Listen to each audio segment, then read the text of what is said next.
It's a good thing these chairs are good for sitting, because Mifflin, all I saw you doing in that video was sitting around doing a whole lot of nothing. So it's a good thing that the SMITE Maxonomic chair are real quality items. Needforseat.com. Use code SMITEMAX at checkout. So check those out. Awesome chairs, and easy to be built. Clearly, if Miff, Aggro, and Gore can build them in that amount of time. Man, I'm just on it today. Next set of the day, the Oni Warriors versus the Olympus Bolts. Love how I can just move on, not give you a chance to reply. Mifflin is here with me for what should be a great matchup, you think, between these two teams. Yeah, Dave, it's going to be a really good matchup. Yep. Seeing as I don't do anything, though, maybe you just go into it yourself. Okay, yeah, great. Look, here, the Oni Warriors have been off to it was a tumultuous start for these guys, wasn't it? The ups and downs has certainly struck this team like any other that had to go up against the likes of the Jade Dragons, the Atlantis Leviathans, find themselves in 5th place. Respectable, given some of the teams that they had to go up against. The Olympus Bolts at 2-1, on the other hand, I think surprising a lot of us at how good of a start that they were off to. But that said, earlier on today, I talked about it, the Olympus Bolts, their 2 wins over 2 teams that are in the bottom half of the league, so that's something to be considered there as well. So this is going to be the real test for the Olympus Bolts. Anyway, that's kind of my synopsis. Thank you, Mifflin. Here's the schedule for the rest of the weekend. Oni Warriors versus the Bolts will round us out here today. Atlantis Leviathans, Jade Dragons, that's the big one over there on Saturday. And then Leviathans back against the Oni Warriors to start us off on Sunday, prior to the Kings and the Scarabs rounding out the weekend. So Mifflin, now I will give you a chance to speak on this matchup. More specifically, let's look towards the Oni Warriors. Again, 1-2. I don't think necessarily indicative of the talent of this squad.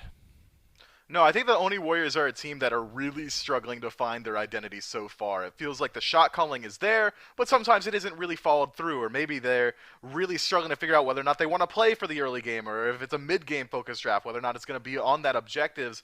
And then once they do get to the objectives, sometimes it's like, all right, do we want to force the fight? Do we want to pick up the Gold Fury itself? And it's just that desync in the macro play that's been holding them back a little bit, which is surprising considering they've got world champion MVP for shot calling, Neil on their team. Maybe it's just a little bit of growing pains with this new roster. Well, if I'm giving credit, or if I don't think I'm taking credit necessarily, but if I'm saying that the Bolts beat 2 teams in the bottom half of the league, one of those was the Valkyries, it's also worth mentioning that the Warriors lost to the Valkyries 2-0 in the same fashion that the Bolts beat the Valkyries. So that's something absolutely worth mentioning here. But Vogt's going to have a big role to play here today. Picked up the Uller, and the last time that we saw this set didn't quite work out for the Oni Warriors that time, but shows some flexibility here out of this pick. What's been your take on the Neoma and Vogt kind of project that's been going on over there on the duo lane? The duo lane itself looks pretty good when it's just that 2v2 matchup, and Neoma is able to play that aggressive style when he's on the Athena or the Bacchus, and it really feels like he is meshing well with Vogt. But it feels like at times Neoma is also leaving Vogt on an island. Come around level 5, level 6, Neoma will just kind of dip out and never show back up regardless of how well Vogt's doing over there. And I think that that's something that could be addressed, especially in some of those Uller matches. Vogt fell behind and was still kind of left on his island over there. So maybe someone should be heading over to try and bail him out of these sticky situations. And I think, actually, this is a sneaky fun duo lane matchup to watch here today. If you shift the focus on towards the Olympus Bolts a little bit, Barracuda and Awesome Jake, look, what hasn't been said about these two guys playing together, kind of the cool, calm, collected head of Barracuda, Jake, who just loves running it down. You hear the sound clips of Jake and Haddix telling us that Barracuda's telling them to back off sometimes, but they don't want to. this matchup in the duo lane, and then of course when the supports start to rotate out, become very interesting. How well do you think, if you're going to shift your focus onto the bolts, how well do you think that Barracuda and Awesome Jake match up in to the Vote Neilmod lane? I think that it is almost wholly dependent on which version of Awesome Jake, which version of the 408 we get on the day of. Because Barracuda is largely, I would consider, one of the most consistent ADCs, at least in the regular phase. And then almost always, once it gets to a playoffs or worlds, he shifts it into second gear and is going gas pedal. But otherwise, I think we can really get an expectation for what he's going to be playing week in and week out. But it's Jake, really, that is kind of, sometimes this dude looks like one of the best supports to have ever touched the game. These Ymir walls and freezes just setting the pace. Sometimes he's popping off on the tier and just literally 2v1ing in lane. And then other times he walks up, gets first blooded, comes back in lane at level 2, and then dies again. So it depends on whether or not Jake has got hot hands on the day of. Yeah, Barracuda, I think this Chernobog pick as well starts to become pretty interesting. I think that's a really good point there, Mifflin. If you're not so worried about the consistency of Barracuda, then you start to look towards picks and bans. Where do the picks start to overlap? Vote hasn't played a game of Chernobog except one in their loss to the Jade Dragons earlier on this year, so maybe some overlap starts to get interesting in that regard. This matchup is going to become very interesting, I think, in the trenches, in the picks and bans there. But then when you really start to balloon out, and we'll get to discuss kind of the full onslaught of the matchups when we get into those picks and bans here in a little bit, this matchup actually pretty close on paper, Miff, and I'm not sure that any of us expected that just looking at the rosters at the start of the year. Yeah, at the beginning of the year, I think every single caster had the Oni Warriors kind of slated as a guaranteed top 3 team, right? It's almost considered a super team, with just the name recognition over there, but it feels like they haven't quite lived up to that expectation as of yet. Whereas the Olympus Bolts, we were thinking maybe middle of the pack throughout the year, and then kind of heavy hitters once we get to that land phase, reminiscent of what they were able to do on Renegades. And as the year's gone on, we're only, 3 weeks in? It feels like all of our expectations have kind of been shattered, hasn't it? They sure have. Well, Mifflin, we've talked about him, and now we've got him. Barracuda, on the pregame interview, will step in and answer some questions from yourself and mine truly. First of all, Barracuda, what gives you the right? Just kidding. This is going to be a fun matchup to look for. Oh, God. All right. This is live, so we can't go completely off the rails on this. That's on me. That's the interviewer's fault. That's the interviewer's fault. We're sending us off the rails immediately in on here. Let's pick up right where Mifflin and I left off there. What do you think of this duo lane matchup, you and Jake, up against Vote and Neil? Do you think it's going to be flashy, or do we see the supports rotate out and then you and Vote farm up for a while? I think it's going to be pretty slow, unfortunately. I think just the way... Oh, nice. You got the cat in there now. I think just the way the map is right now and the meta is right now, I think it's kind of a slow-ish duo lane. It's kind of hard to pressure through duo right now and really smork how you want to play based on jungler resetting for boots, support resetting for boots. It's just hard to smork over there. So I think it's going to be pretty slow, pretty calm, pretty relaxing, I would say. All right, Barracuda, I've been calling you behind the scenes, behind your back, and not in public spaces, the rookie wrangler of the SPL. You're one of the most veteran I didn't know where you were going. Here. Yeah, I'm not going to blast you over here. Hindu Man's watching right now. I'm not trying to get called out. So between Jake last year and Haddix this year, which one has been kind of easier to mold into a team environment? Oh, that's so easy. That's just Haddix all the way. That's not even a question, bro. That's Haddix all the way, man. I got nothing else to say. That's just Haddix. No, that's fair. That's why I was kind of laughing. You're talking about how cool, how calm and collected the duo lane's gonna be. I'm like, but Jake is there. Who knows? It's been fun. We'll see. You guys building up with one another has been a whole lot of fun. Talk to me a little bit about your opponent though in Vote here. Loves the Jingwei pick, Uller on her, only the Chernobog once or twice. Do you imagine there's all that much overlap between your two god pools here in picks and bans? I think we both have particular gods that we happen to favor. I think he's a bit more aggressive right now with his picks than I am, but I think there'll be a little overlap in what we want to play, and I think our playstyles are pretty similar, and I respect Vote a lot as a player. I think Vote is disgustingly good. I think he's one of the best ADCs of all time, and yeah, I just, he's a cool guy too. I like him. Yeah, he's neat. Hey, high praise coming from you there, Barracuda. We'll let you go get set up for the match. Thanks for sitting down with us. Best of luck here today as we break back down on over into Mifflin and I, and really getting down to brass tacks here, Mifflin. Let's segue away from the Hunters here for just a moment. Important, I think, to focus on those two, especially given what Barracuda just said and what we've all seen out of Vote. I think Lasbra has got an important role to play here for this Bolts team as well, especially from what we've seen early on here from the Oni Warriors out of the jungle with Cuvo Fred. How important, I know you're going to say very because you're a jungler, do you think that the play style of these junglers is to this matchup today? That's a tricky, intricate question. I'm going to focus in on Lasbra a little bit for it, Sure. Dave. I think that back in Season 7, Lasbra was almost flowchart in how he approached the early game. If I'm playing an early game god, can I gank duo lane? Well, the answer is yes, so I'm going to. Kind of the progenitor of that cringe gank meta. I know you hate that term.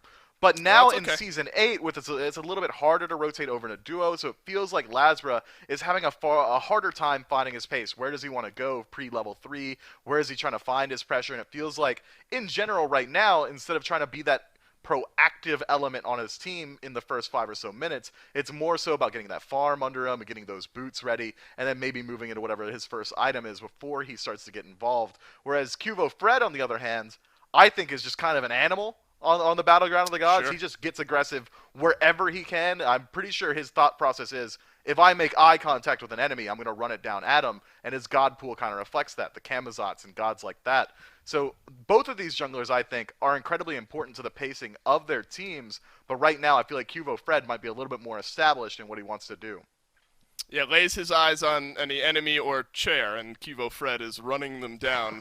That's right. Look, the KDA, Cuvo Fred, 16, 8, and 35 is what Cuvo Fred is through their first few games of the year. And then Lasbra, 12, 11, and 36. So not worlds different, but I think consistency then is the key. If Cuvo Fred can continue that pace moving forward, you expect big things from this Oni Warriors team. It's all about growth now, you have to imagine, for both of these teams. Specifically, maybe the Oni Warriors trying to find some of that momentum. That's what we've talked about a good bit early on here. And Mifflin, maybe a good place to find some stability as the rest of your team continues to build up and move forward is Nika out of the solo lane. You talk about a monster out of the jungle. I think a monster out of the solo lane as well for Nika. And Nika versus Haddix, after what Haddix did last week, is now a very exciting matchup to watch. Yeah, that was really the headline of this set, I think. I mean, between Nika and what he did on that Tsukiyomi, legitimately controlling the pace of the game, having 100% kill participation out of the soul lane in the first 15 minutes of that set, is kind of crazy, especially considering not a single one of those kills actually happened in his own lane. But as you already said, Haddix, or Chaddix, the title he earned from his last set, also had a pretty monstrous performance. But when you have two behemoths kind of going at each other in the soul lane, we see it all the time back in Season 7 when Nika would play against a Final K or Benji up against Final K as well. It kind of has this connotation or this pacing of, all right, well, we're both playing incredibly well. We're both vying for position so much in lane that it doesn't really give you the opportunities to exert your pressure on the map. It kind of, when two soul laners who are really good at fighting get into a lane together, it kind of puts them on an island and withdraws it from the rest of the match. And then you need a jungler to rotate over to tip that balance a little bit. So we'll see which team is willing to put more emphasis on the soul lane in this set. And, you know, this is a very specific thing to look at. I don't know how much this really bears any weight one way or the other. I just find it interesting. Haddix currently has the highest average damage mitigated in the league over literally everyone else. Polar Bear Mike, a few hundred damage mitigated behind him, but then Nika about 10,000 beneath Haddix. Again, not anything that's wildly indicative. I just think a fun stat. That's the category Haddix is leading in at the moment. 18, 9, and 26 is Haddix's KDA here at the moment. We've seen this rise of King Arthur, Mifflin, as we move into picks and bans for game number 1, that I wonder if we start to see this continued pressure and maybe even start to see some emphasis from the Oni Warriors taking that away from Haddix. Maybe the Bolts feel like they need to take that away from the Oni Warriors. King Arthur, solo laners, aggressive in-your-face play style, that's kind of synonymous with the Bolts. So we'll hold our breath on that and see where the Oni Warriors feel like they can, can't, or need, or don't need to play against that type of play style. But first and foremost, we get the Ymir out of the way of Jake. You gotta get the 408 off of one of his best picks. Meanwhile, the Bolt's gonna target out Sun Wukong in their first slot. I think that in general, there's not going to be a lot of overlap in the solo lane God pool. Nika is certainly capable of playing those tankier picks, but recently been kind of leaning himself more so towards the Tsukiyomis of the world, the Kamazats, even the Amaterasu's back in Season 7, that ability to fight in and rotate out, whereas Haddix, I really associate him with gods like Achilles, King Arthur, even the tier, Hercules, those tanky frontliners just in your backline trying to disorient your team. That's the playstyle that Haddix brings to his squad, instead of, as I already highlighted, Nika's more assassin-esque playstyle. So maybe that's why we also see the discrepancy in damage mitigated between these two guys. Alright, so maybe the stat does have some sort of indication. Somewhere down the line, Tsukiyomi taken off the table. Sobek as well. Look, Jake continues to be kind of this, maybe it's live by the Jake, die by the Jake kind of mindset here for the Olympus Bolts. And the Sobek and the Ymir give him a better chance of having his team live with him. And so I think smart for the Oni Warriors to take that one off the table. Though, Sobek and Ymir, top of the SPL bans in some category anyway. So they're just plain good old picks to take off the table. Now, Nice. The Morgan is going to get banned out here as well. And that's interesting emphasis here from the Bolts because it leaves open the highest banned god in the SPL right now in the Athena. And I think the Bolts are going to figure out why that god gets banned out so often throughout this match. That global presence, the damage mitigation, as well as Confound, again, being one of the best, if not the best ability in the game. And I'm including Ultimates, by the way. It's that versatile and it's that good, especially with recent buffs allowing it to deal damage and proc on hit effects as well. Athena, incredibly strong right now. Bolts really need to get something valuable in their top two here to make up for the relative strength of Athena, and there are certainly gods still available on the table. King Arthur, as we've been talking about, does definitely fit Haddix's playstyle, and then you could even try and flex it maybe into a Yamoja or something along those lines is what I was going to say, but instead, immediately into the Ares. That's super surprising because that's not a god that you would think needs to get picked so early on. Could have picked it in that third slot if you're worried about the bans. They already have a support, the Oni Warriors that is, so you don't have to worry about them taking it away from yourself. Feel like maybe the Bolts kind of a little bit trigger happy with that pick.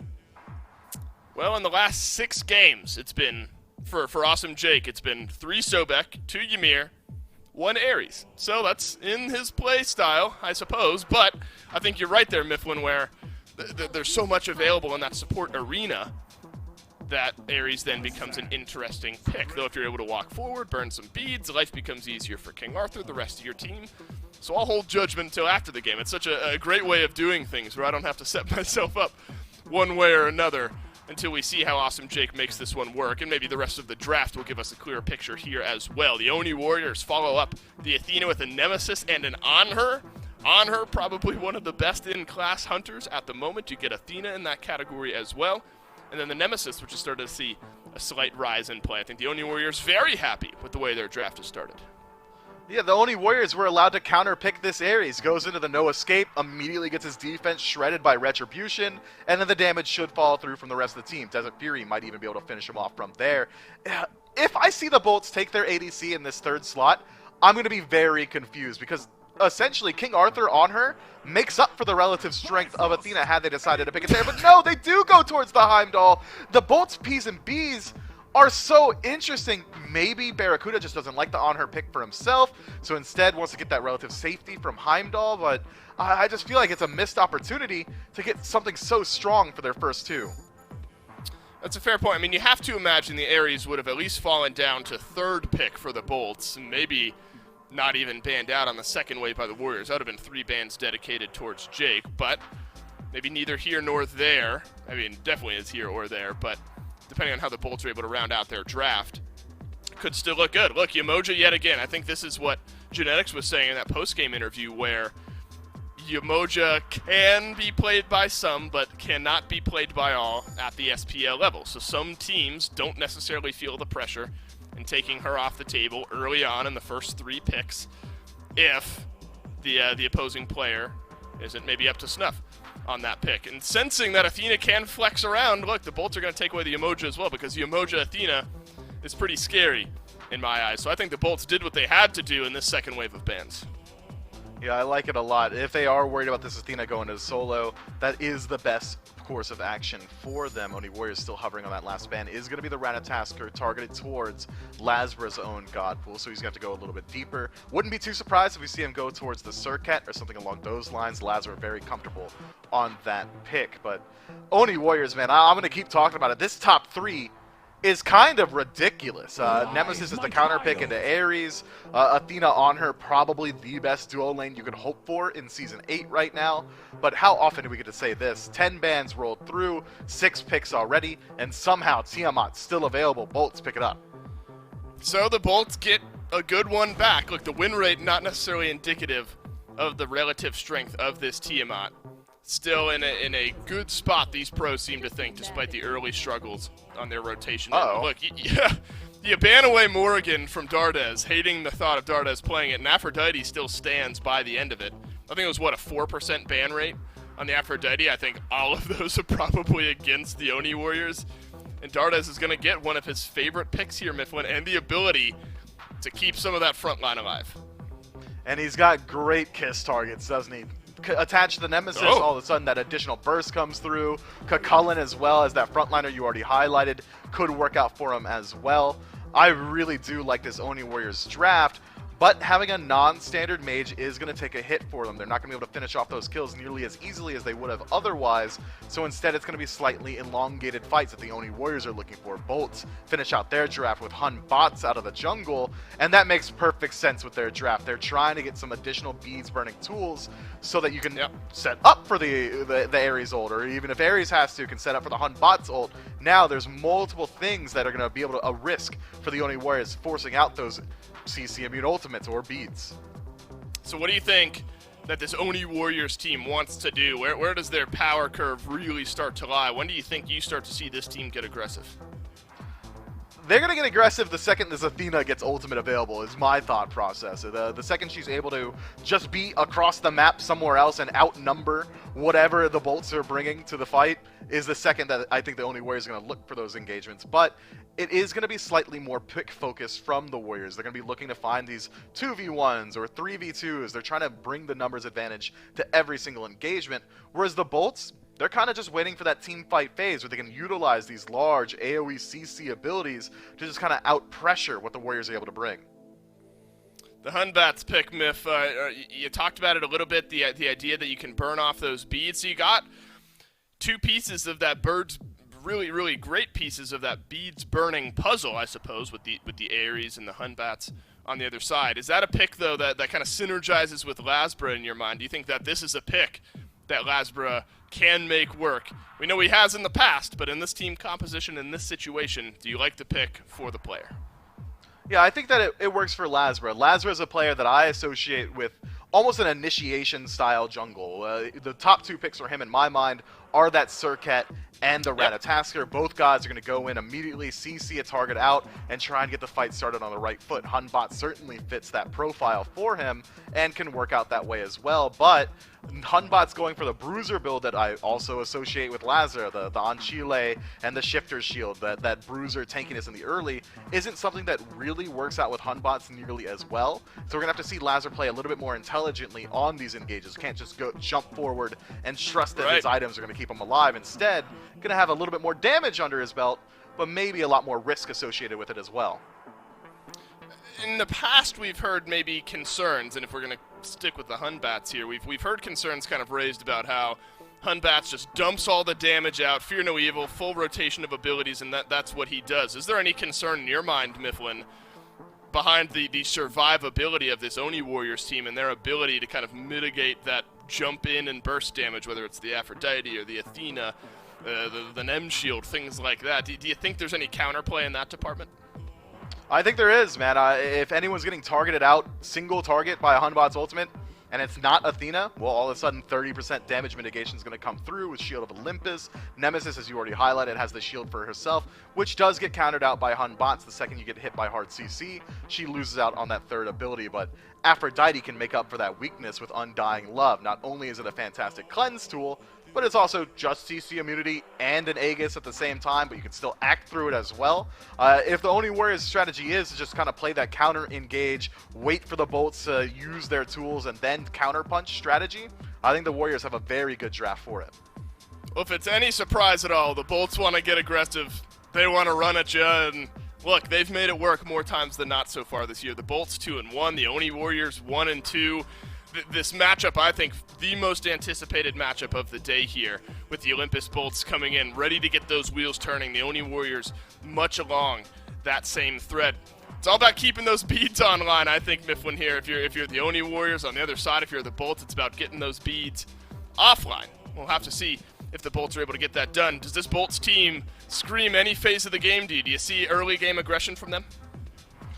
I'm seeing early game aggression potential. Anytime Ares hits level 3, it's just such a massive power spike for him. The damage output, as well as just essentially 15 seconds of cripple, could put anyone out of position on the side of the Oni Warriors. But that early game aggression from Ares is a double-edged sword. If he gets a little bit over-aggressive, a little overzealous, puts himself out of position, it's very easy to turn on to an Ares. No mobility inside the kit means that anyone could shut him down throughout the early, and then Ares really struggles from behind, doesn't really have a built-in comeback mechanic.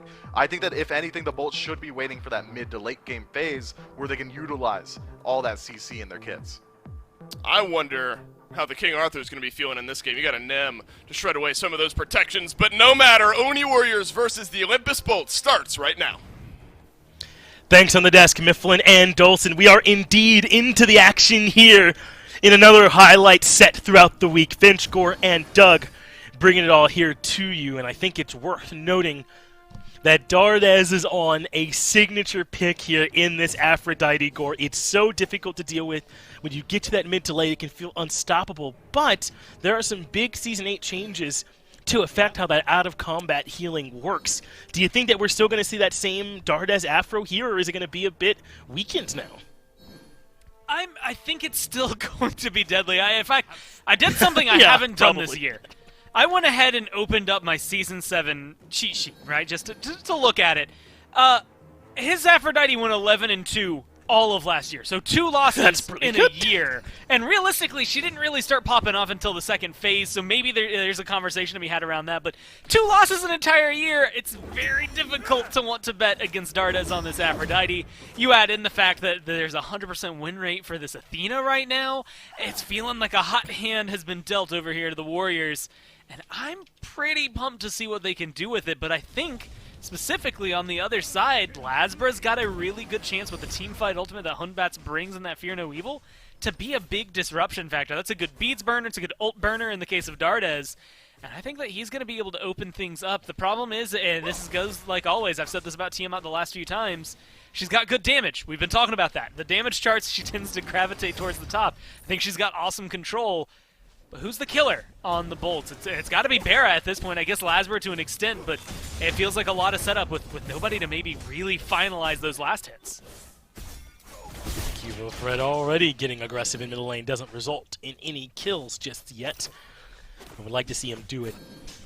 Gore, I think you're right, though. A lot of pressure going to be on Lasbra here in this game. That Fear No Evil is, in most games, the most important cooldown on the map. I wonder if that's going to be the case this time around. I feel like Confound just kind of overshadows everything on the map when it's there in Athena's hands. Listen, Athena doesn't get to make it through a lot, and there's a very clear and simple reason. It's hard to deal with what this god does. There are no 1v1s, there are no 2v1s. Eventually, Athena will show up and even the numbers or skew them at the other side's favor, and when she lands, she does a bunch of damage. She taunts you in, and it can feel hard to get away.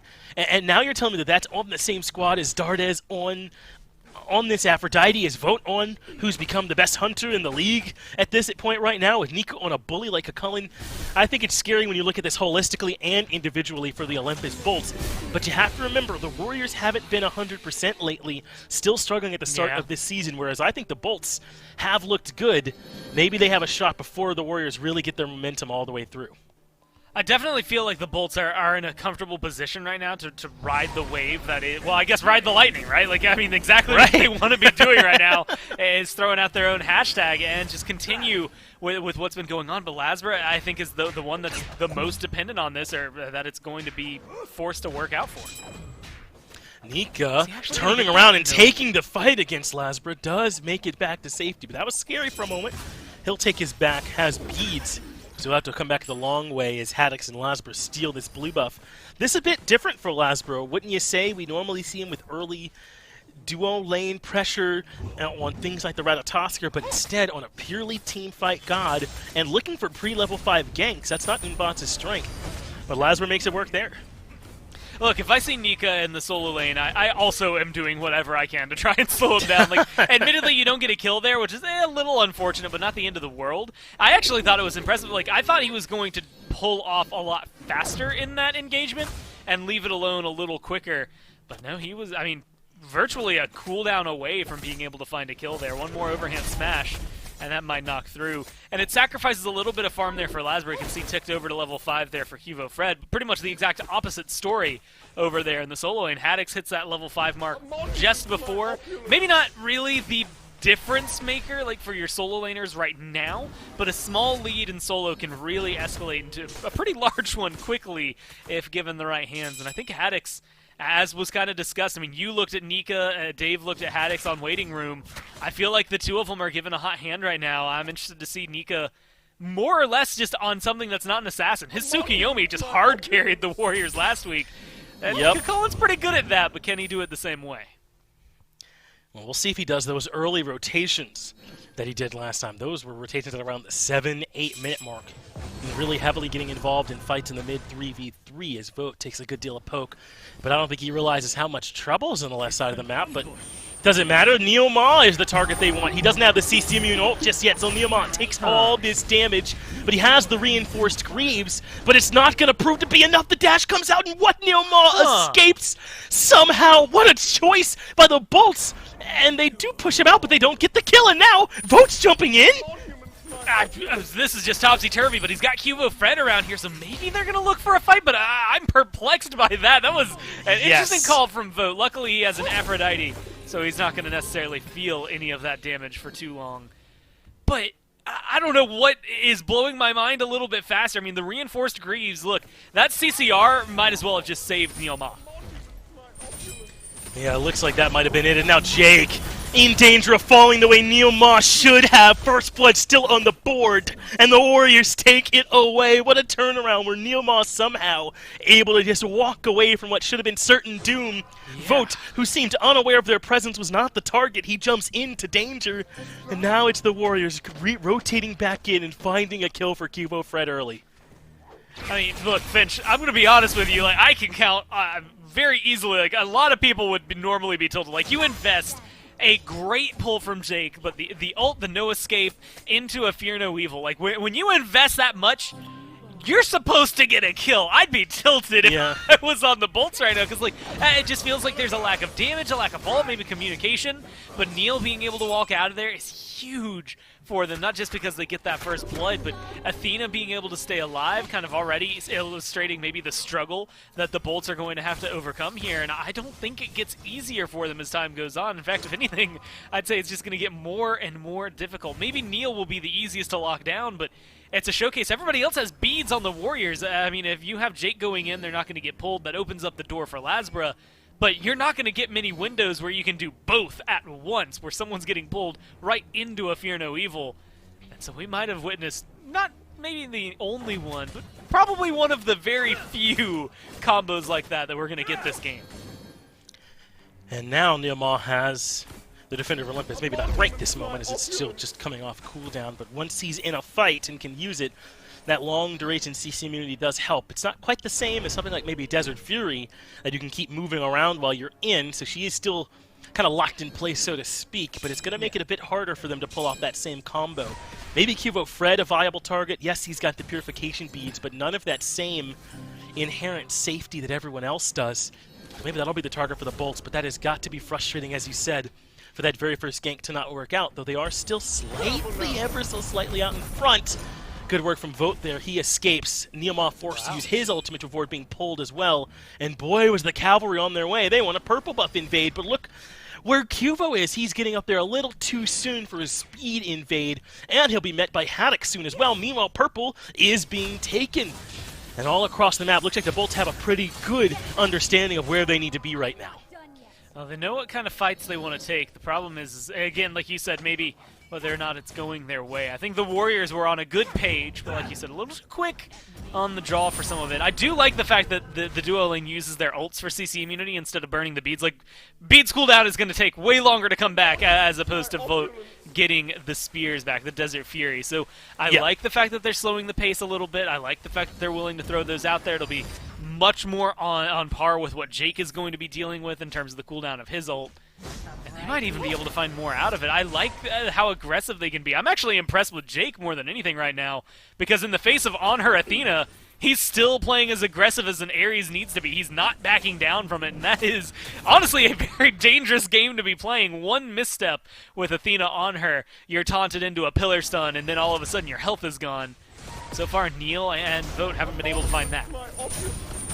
Jake, though, confident as always. A two-man taunt into Desert Fury does have Jake low, but maybe the wrong target. In comes Barracuda using the ult to close gap, and John Salter putting one on the board, and maybe a second. But in comes Cuvo Fred. He goes for Jake first, the low-health target, to confirm at least one kill for his side. Now Barracuda in the wrong part of town. A Bifrost is his best option. Leads him right back to Neilma, who taunts him in.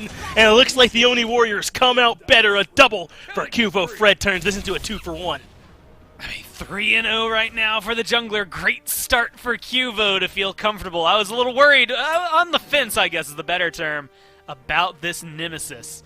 How it was going to perform. Same thing over there for Lasbury, who's now starting to fall a little behind because of all these kills Cuvo's starting to rack up.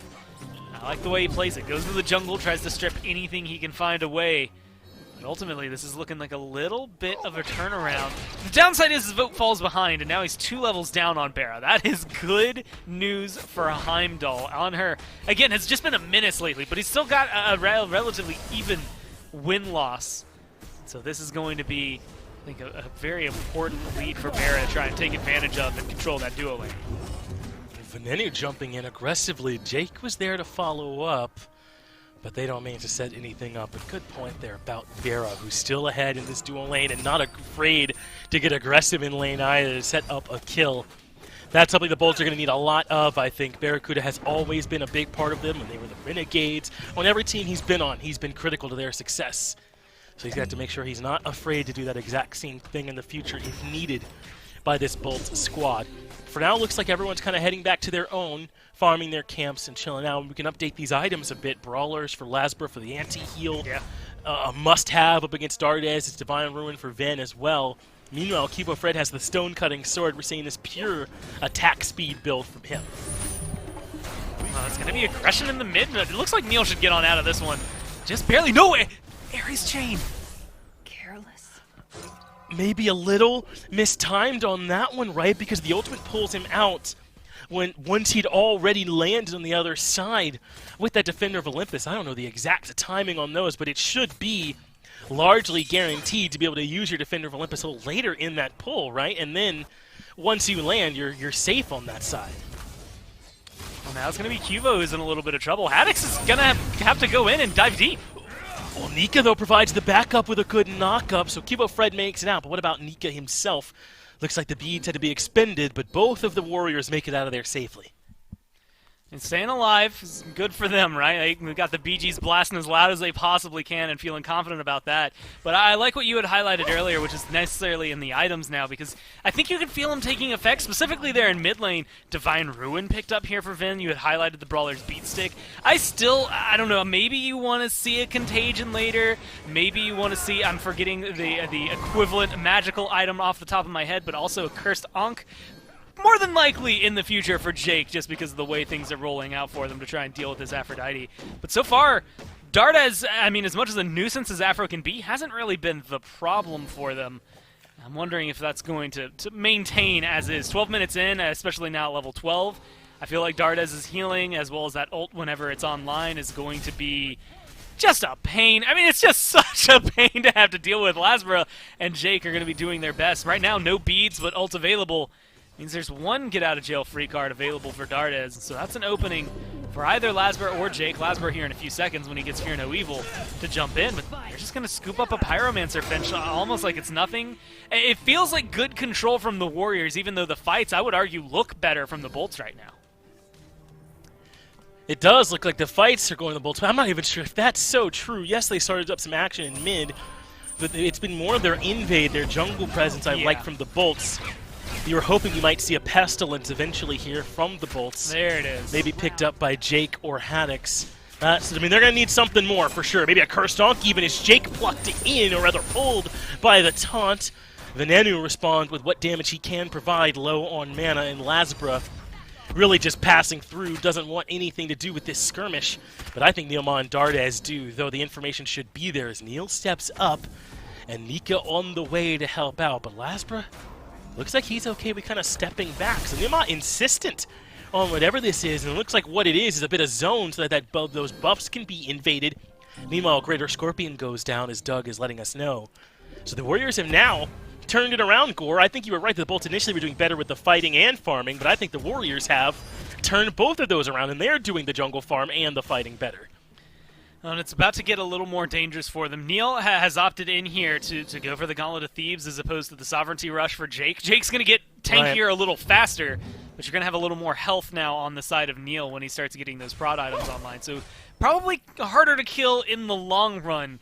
But it also opens up that conversation. You had mentioned it. I completely blanked on it. But Pestilence, Contagion, 2 items that are pretty viable here. But what do you drop in order to put that into your build if you're Jake? Maybe it's the Thebes, because you know you're going to want Spectral. I mean, Vote just finished off his Executioner, probably going to be starting up the Wind Demon relatively soon, and that's something you have to be worried about. Barra on the other side just rushed into the Wind Demon, might get Executioner for his 5th item instead.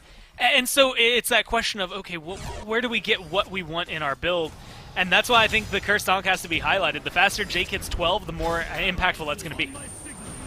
Well, this looks like a good start to the fight from Jake. That pulls in 2, but I like the patience from Neilma and from Dardes, and the vines are well timed to slow down the aggression. But it looks like Dardes and Neil were unperturbed from the beginning. Dardes commits nothing, not the Undying Love, not the beads, not the Aegis, just lets himself get pulled and says, I bet you don't have the follow-up. And he was right. That means now no escape is down, and the Warriors in a great position for maybe something along the lines of a Gold Fury fight. Didn't have a lot of follow-up, and I'll say it, but those vines have not necessarily had a huge impact. There's actually no Cubos going in on Jake again. Defender of Olympus is here as well, so in comes the dunk from Neil, and see you later, awesome Jake. Easy peasy for the Warriors, and I think now they'll do their homework, so to speak, is to come over to look for an objective. Neilma and Dardes step forward. It's Vote and Cubo Fred on the actual objective itself. And how do you make it into this if you are the Bolts? There's no safe way to do it. And the Warriors grab the Fury, but now they're taking a ton of damage from Venenu. Dardes low, Undying Love buys some time, but Barracuda all in commits. Cubo Fred falls as well, and that's what the Bolts are going to respond with. Ultimately makes it come out a little bit as a wash. Still 2,000 gold ahead for the Warriors, but that Gold Fury doesn't make anywhere near as big a swing as it could have with those 2 deaths. It might be 3 here. Vote is trying to fight Venenu. I don't know if this is the call you want to make, man. That is a new god, and she's going to show you what she can do. Good plays from Venenu, but no backup from the team. Lasper, you're right there. Come on, man. Ven clearly looking comfortable and confident here as Ven keeps Neil out while the tier 1 goes down, but Nika, the solo laner, has gotten involved here in this already. And they are going to look for Venenu, who's forced to use the Aegis, does still have the beads, but that's if those are necessary. It doesn't come up, though. Neil finds the taunt, and Venenu goes down. But looks like Nika a little too low to stick around, despite Laspra and Barracuda going to clean it up nice and easy to find a way to turn this around again, but the action continues, Gore. Neil gets plucked in, and the Bolts have completely flipped the script. It looked like the Warriors had a pick into Fury, but instead, the Bolts find so many kills, they pull it in their favor. I mean, just bravo, right? Like, that was just so clean of a turnaround. I have to stand corrected. I was wondering if we were going to get to see, like, who the heavy hitter, who the killer on this team was going to be, and I counted out Venenu. I just haven't seen Tiamat do it that much over the last few weeks. Yeah. And, you know, last set withstanding. And Venenu made sure to show me the answer to that. Yes, the control is there, but that CC can lead to damage, and that damage is confirmed. 3 kills now on the belt of the mid laner. 3 kills picked up for Barra, too. I mean, he just played that beautifully throughout the duration. And like you said, they get a ton of kills. They also get that tier 1 tower. What was a 2,000 gold lead turns into 200 in the matter of an instant here. The Bolts really tanking things back into their favor, and to the point where it's 3,000 experience now that they're going to be in the lead. If Dardes falls behind, this Aphrodite, as prominent as it was last year, you had kind of highlighted it. This year had a lot of changes, but it's 2 levels behind. If it falls any further behind, they're really going to be feeling it. And speaking of further behind, I mean, just ticked to level 15. Vote is sitting about 2.5 levels back from Barracuda. It's very dangerous to have your carry and, admittedly, your utility mage stuck in a position where they're not able to do anything. Yeah, the carries are too far behind at this point. But Aphrodite's so strong in terms of her sustain, her undying love, that maybe that bridges the gap. Only Warriors likely comfortable being a bit behind here, Gore, but this is a lot, isn't it? I mean, having a level and a half, close to 2 in mid, and even more in ADC, to the point where they won't even step up and contest this Pyromancer. Nika had a great view, but no chance was he going to try and actually start a fight there over it. As the rest of the Bolts move right back on into mid to defend. Neomar trying to zone them away from mid and dashing in. Taunt, though, not going to be able to connect. And now it's Jake's turn to get some cooldowns. Undying Love does it to keep them both stationary. But Nika gonna have to retreat because the Bolt's clearly comfortable with starting to fight now. Aegis just came back up for Dardes, so he's going to be able to at least save himself one more time. But the downside is saving Neil was the prerogative there. Neil's going to be able to go in for a ton, but I don't know, Finch. Every time I feel the Warriors looking for a fight, it doesn't feel like it's going to work out. Monk dashes in again, though. They do have Haddix a bit low, maybe about 60%, but certainly nothing crazy. Meanwhile, Vote just trying to keep his head down, do some farming, but they're going to need some assistance as the red buff gets invaded, and the Bolts have a full-on 5-man grouping. Maybe Neomar stuck in the middle, but Haddix won't hard commit. There's a taunt, but again, onto the solo laner, who does take some damage, but not a ton. Meanwhile, Dardes left alone in the back, so they do get Haddix. It's Nika that gets the kill, but it's time for Vote to join the fray. Defender of Olympus does keep Dardes alive in the back, and suddenly Lasper low, slice and dice, gets the job done in 2 quick kills, plus another taunt getting the beads out from Vin, coming through from the Warriors. How have they turned that around? Look, you gotta look at the beads, the Aegis. I'd highlighted them for Dardes, but it was a triple whammy because Undying Love came up just in time for him to use it. Defenders of Olympus really helped mitigate just long enough for Dardes to have that immunity again, and all of a sudden your mid laner is just able to survive everything. I mean, Dardes should have died there 3 times over, but he didn't. And that's unfortunate for the Bolts. That healing, it's not a lot, and it's something that you have to factor in. In-combat healing is more than it was last year, but out-of-combat healing is less, right? So theoretically, as long as they're fighting, Dardes is going to actually be maybe just as proficient overall as you could see. And so 6,700 healing done for him. It's a lot of damage negated on the side of the Bolts, essentially, and that is a worrisome area to be in. It's also interesting to see the builds they're going in for, specifically the Charon's coin. No Rada Tahuti on the board just yet for anybody, and that Charon's coin getting the pin for both sides is a really important rush. Spear of Deso there for Vin, though, is gonna give him that, not even edge up in terms of damage. He has the same build, but add in a Divine Ruin, subtract a Chronos Pendant. I think that's making this Tiamat a little more difficult to deal with. That anti-heal getting applied pretty easily. I mean, a lot of AoE abilities that are collapsing in on the Warriors pretty consistently. It's just 40%, but it's a lot to deal with. Primal Fury being shredded by Vote. Got a ton of top-heavy crits, and that's bringing it down low. Neomar on zoning duty. Barracuda close, but not going to be able to contest. Last time the Bolts had a good post-Fury fight, but this time there won't even be a post-Fury fight as the Warriors increase their lead a bit. This has been real back and forth, though. We talked about Dardes' healing and how high that was, but you can't track everything as Shake goes up for the no escape. That pulls no one thanks to the Undying Love, and Nika getting aggressive, though, very far from the Rage. Transformation is Fear No Evil. Hits just about everybody. Big ultimate for Barracuda. Does lock down one member, and he'll come crashing back down to fall. That was Neomar. They're engaged to a loss for the Warriors. The Bolts now in a great 5v4 position, and they might even just start pushing, daring the Warriors to defend. Well, Nika's in a precarious spot. You're the only frontliner. You're the one who needs to defend. You're also at half health right about now. You do have an Aphrodite. That's going to help things out. Vin still has a lot of capabilities in that kit, even though you see the diamonds down for Jake and Lasbra.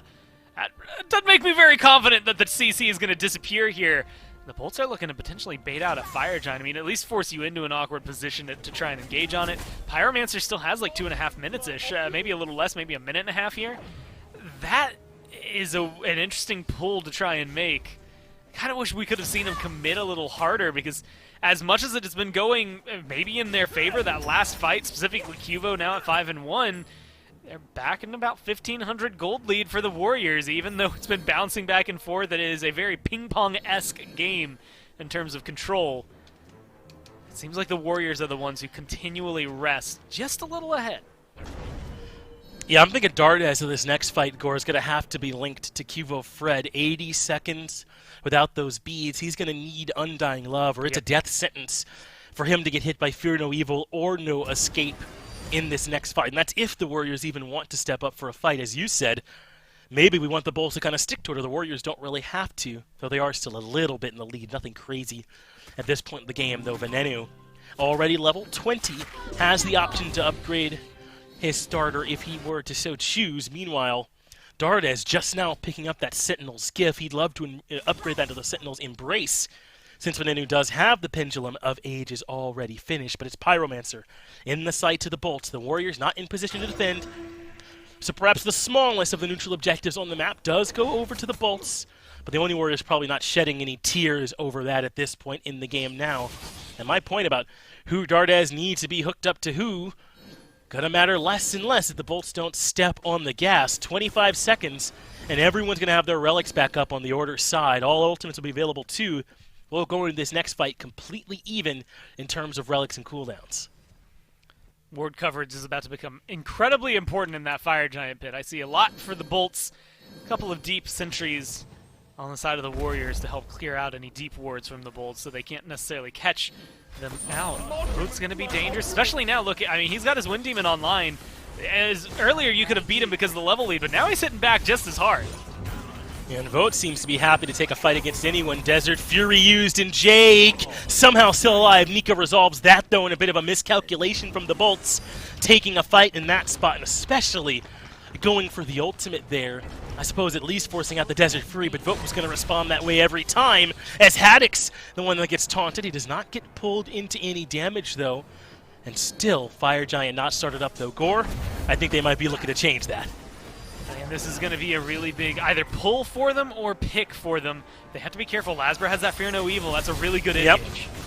That's still the biggest ultimate, and it does come down. Dardes drops the Undying Love and lives for now, but Haddix is on the hunt, and he cuts Dardes down to size. Neomar comes in with the Defender of Olympus, and his life is forfeit instantly, and Nika doesn't even survive. As a result, Venenu gets a double. He's been lights out on the Tiamat here today, and Cuvo Fred likely will be next. A huge 3-for-1 fight for the Bolts. Well, Fire Giant order up. Bolts are going to go ahead and slide this one right onto their side. Vote didn't back all the way. Cuvo didn't back all the way. Vote is about to have his... Oh, I do not see either member of the Warriors that are surviving walking back into this. But it's always worth mentioning that they were hanging around for a little bit. Either way, it's going to be a needless zone here from the Bolts. They don't have to worry too much about it. He grabbed that one up. Didn't quite save it for Lasber. Honestly, it's a little risky to try and wait even the 15 seconds just in case. Does not even that bad for them, right? Bera's going to be able to have it 4-1-5. Vin gets it 5-1-4. Seems like those two are having the exact games they want. Lasber's doing exactly his job, right? Like, it might not necessarily be the end-all, be-all. Him not having Fire Giant's unfortunate, but 0-2, that doesn't sound that great. 8 assists, though? That's fantastic. That's exactly what you want out of him here because of that Fear No Evil. Again, he's not the heavy hitter, hard carry for the team right now. He is going to be a setup machine alongside Jake. As long as Vin and Bera keep playing this way, I mean, the Bolts are controlling this game. Again, not as hard or heavy-handed as what we saw the Kings do. It's definitely a lot more back and forth and still a lot of room for them to grow. 4 towers standing versus the 3 that the Bolts still have. So the Warriors, they're about to lose a lot of gold. I think the Bolts are going to be able to tear through the mid lane and this left lane, pick up a couple tier 2s, maybe a Phoenix, and really feel themselves a gold lead for the first time this game. But they have to be careful, especially in a Phoenix engage. I think tier 2s are relatively free right now, but if you go too deep under a Phoenix, even with a Fire Giant buff, even with the team fight potential that the Bolts have, all it takes is one misstep and all of a sudden you're walking away without those Fire Giant buffs and watching as the Warriors start knocking down some towers of their own. I wonder if we're going to see Dardes get something like Breastplate or Lotus Crown as Primal Fury goes down without much contest alongside the tier 2 in left. It looked like he just didn't have the survivability. He's kind of got to be up close like we saw in that last fight, but once he got hit by Fear No Evil, they were just on him. He had no hope of getting away. So maybe the other thread to pull there is increase that survivability, get another round of those cooldowns off, and see if he can survive. The Bolts have, though, relented for now. They push down the tier 2 in left. Looks like now they're grouping up for a push perhaps in right. They've got a couple on that side of the map. The Venenu, not local to that. He's over in left, largely alone. Ooh. Oh, that's going to come out to be too much of a problem, though, with the Oni Warriors mostly focused on defense at this point. They're only down about 4k gold, though, here, Gore. This is still very much in reach for both of these teams. And with about a minute 40 left, now we're seeing the planner for the Bolts. It's 3 in mid, 1 in right, maybe even 4 in mid as Lasper comes to join them. It looks like the Oni Warriors are planning to defend here this time, though, not give up another tier 2 for free. And that's where Jake comes into the equation. He's built that Relic Dagger. Blink is up right now, Ult is up right now, and those are going to be up a little more often with that Relic Dagger. There it is. Neil's going to go in for the taunt. Let's see if they can get anything out of this. It's Haddix they taunt. They do get his beads, but look at this. Barracuda should be able to get this tier 2 in right free and clear. No one over there to contest, and he does indeed strip it away. But the Oni Warriors trying to keep this mid tier 2 intact for now. Probably not going to hard commit any longer now that Olympus Bolts are hard committing to it. They're all here 5-man groups, and the Warriors will defend the Phoenix instead. They lose every single tower that was standing, though. 4 at the beginning of that, 0 now. And alongside that Relic Dagger I'd highlighted from Jake, he's also got that Sentinel's Embrace. Might not really seem like much, but this has been the topic of conversation. We've been talking a lot about the support starters, I think specifically, because they're the ones that are all reaching out. Like, still got your Bumbas coming through. It's that evenly split 80 physical and magical protection, so you get both between all allied gods within an auto attacks range from you, right? If you're alone, you get 40 of them on your own. So if he is caught out at any point in time, say a blink forward, let's say, I mean, not quite a full 55, but still pretty far away, then he's going to be a little tankier, which allows him to build this extra health without stressing that much about the fact that he doesn't have the protections.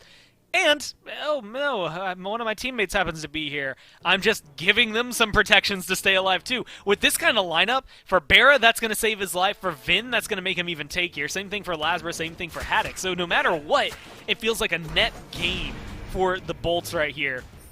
And I really like this loadout because it feels very Ares-esque, right? It isn't just a cookie cutter. I don't think you're going to run this on every single support you're playing, and I don't think Jake is going to build this exact same build next game unless he happens to play Ares again. But because it's Ares, it feels very right.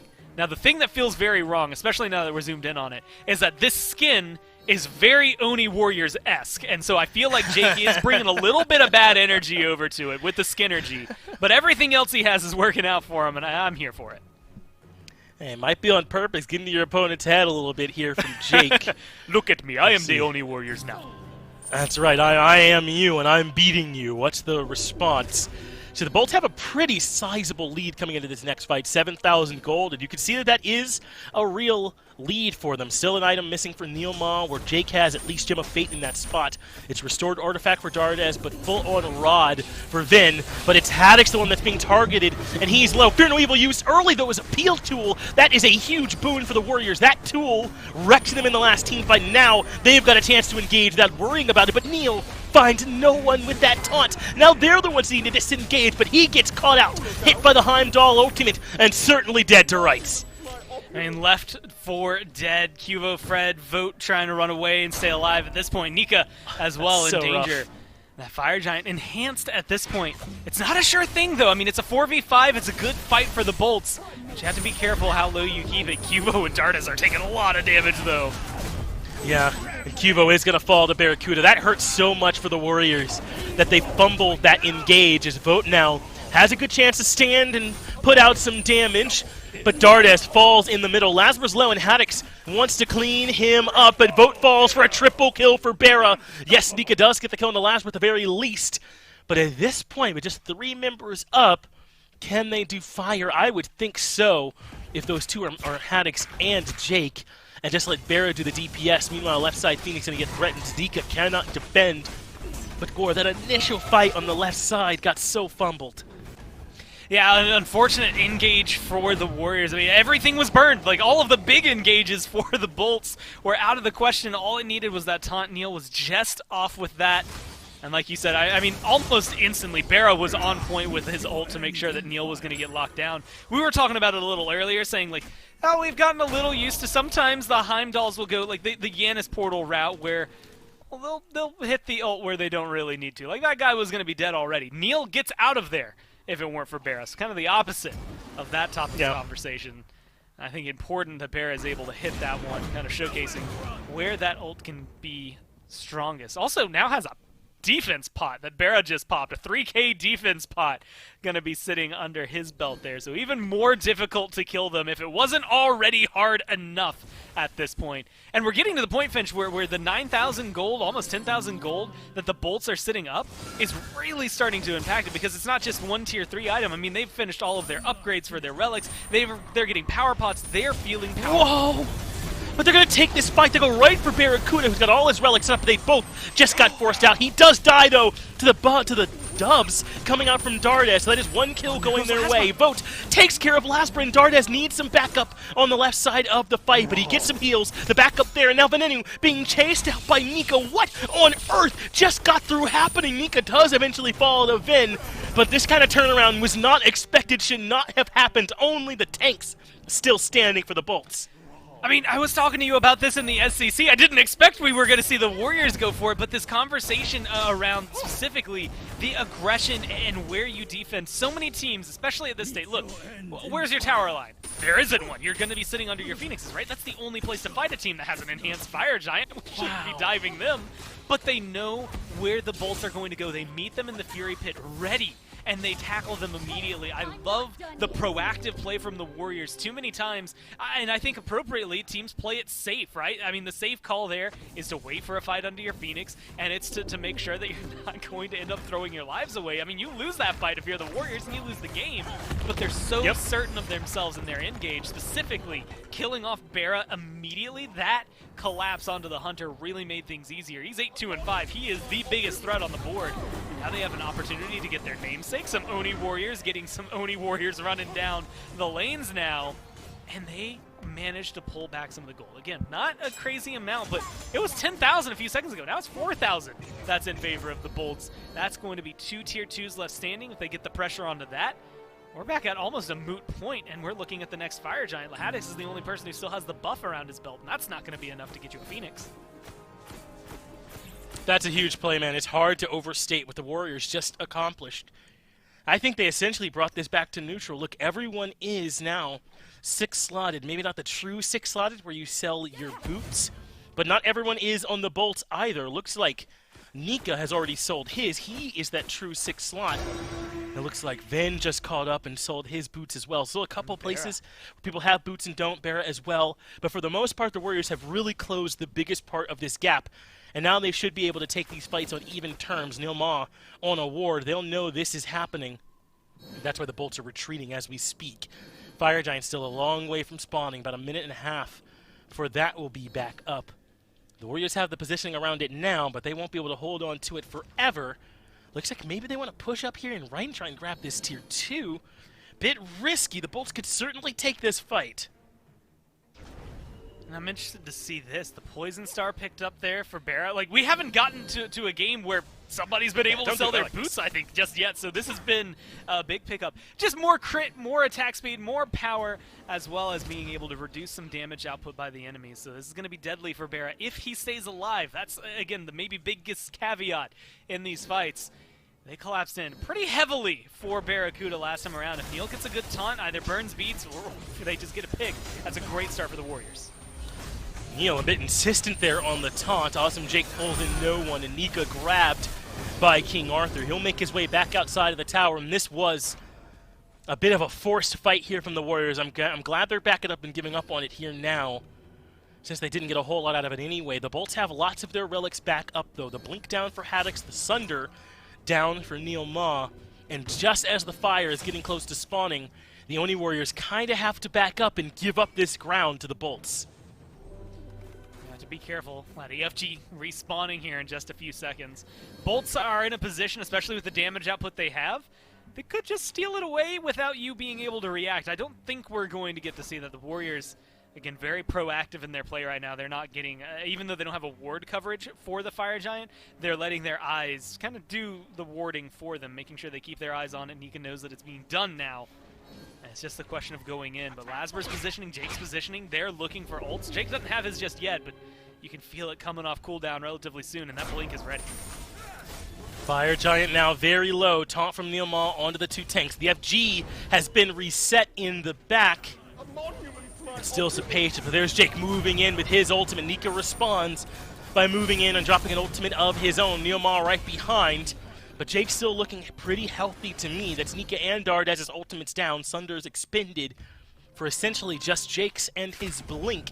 So still a favorable trade, and the minions are pushing. They send Cubo Fred back to deal with it. But the Bolts are not starting up the fire. Cubo Fred should be able to get away with this defense and rejoin his team in time. Definitely feels like a window of missed opportunity there for the Bolts. Potentially try and steal that one away. Of course, it maybe has to do with the fact Venenu had to back there as well. It does set up some more minions, so they're about to get more pressure on the left-hand lane. He wasn't into the fight. I mean, Neil instead going in. I don't know, Neil, Nika, I'm not sure if they're enough. But they feel like they've got a numbers advantage now in this team fight, but they still don't hard commit to it. Nika just used the Rage transformation, and here they are starting up Fire Giant. This could potentially be the game if this is stuck to, and if the Bolts can find a way to step in and defend. The FG down to half, but Nika, I think, wisely resetting the objective. His Rage transformation, though, expended now, and that's so critical in these team fights that he's able to have it. Definitely going to be feeling the brunt of this, but still standing, I mean, the furthest forward, right? I have nothing but admiration because Nika is not letting this go idly by. The way they've been fighting, the Warriors are not a team that played like they were behind earlier, and they're not playing like they're behind now. They're just trying to figure out how to get aggressive into it. And with Jake and Lasber getting their ults back up, I mean, Jake's going to be able to get another no escape off in this fight. While Neomall finds a 2-man taunt on the backline, and neither one drop their beads. Jake gets no one on his pull as Fear No Evil splits the fight, but Cubo Fred has made his way in, and Venenu now a bit isolated, but putting out plenty of damage. Cubo Fred forced to retreat as Nika pulls 2 back towards him. That gets rid of Jake. So the first kill of this engagement goes to the Warriors, and Nika not done yet. Blink lets him close the gap, has the root, and Lasbra gets blown up by Dardas, who finds the double. Somehow, some way, that fight goes the way of the Warriors. Still a little worried, starting up a Fire Giant. Haddix is in the neighborhood. Doesn't look like he's going to be slowing it down. Your left Phoenix, it's going to get taken down here. Nika's just a little late on dealing with that one, so it's a 4v3.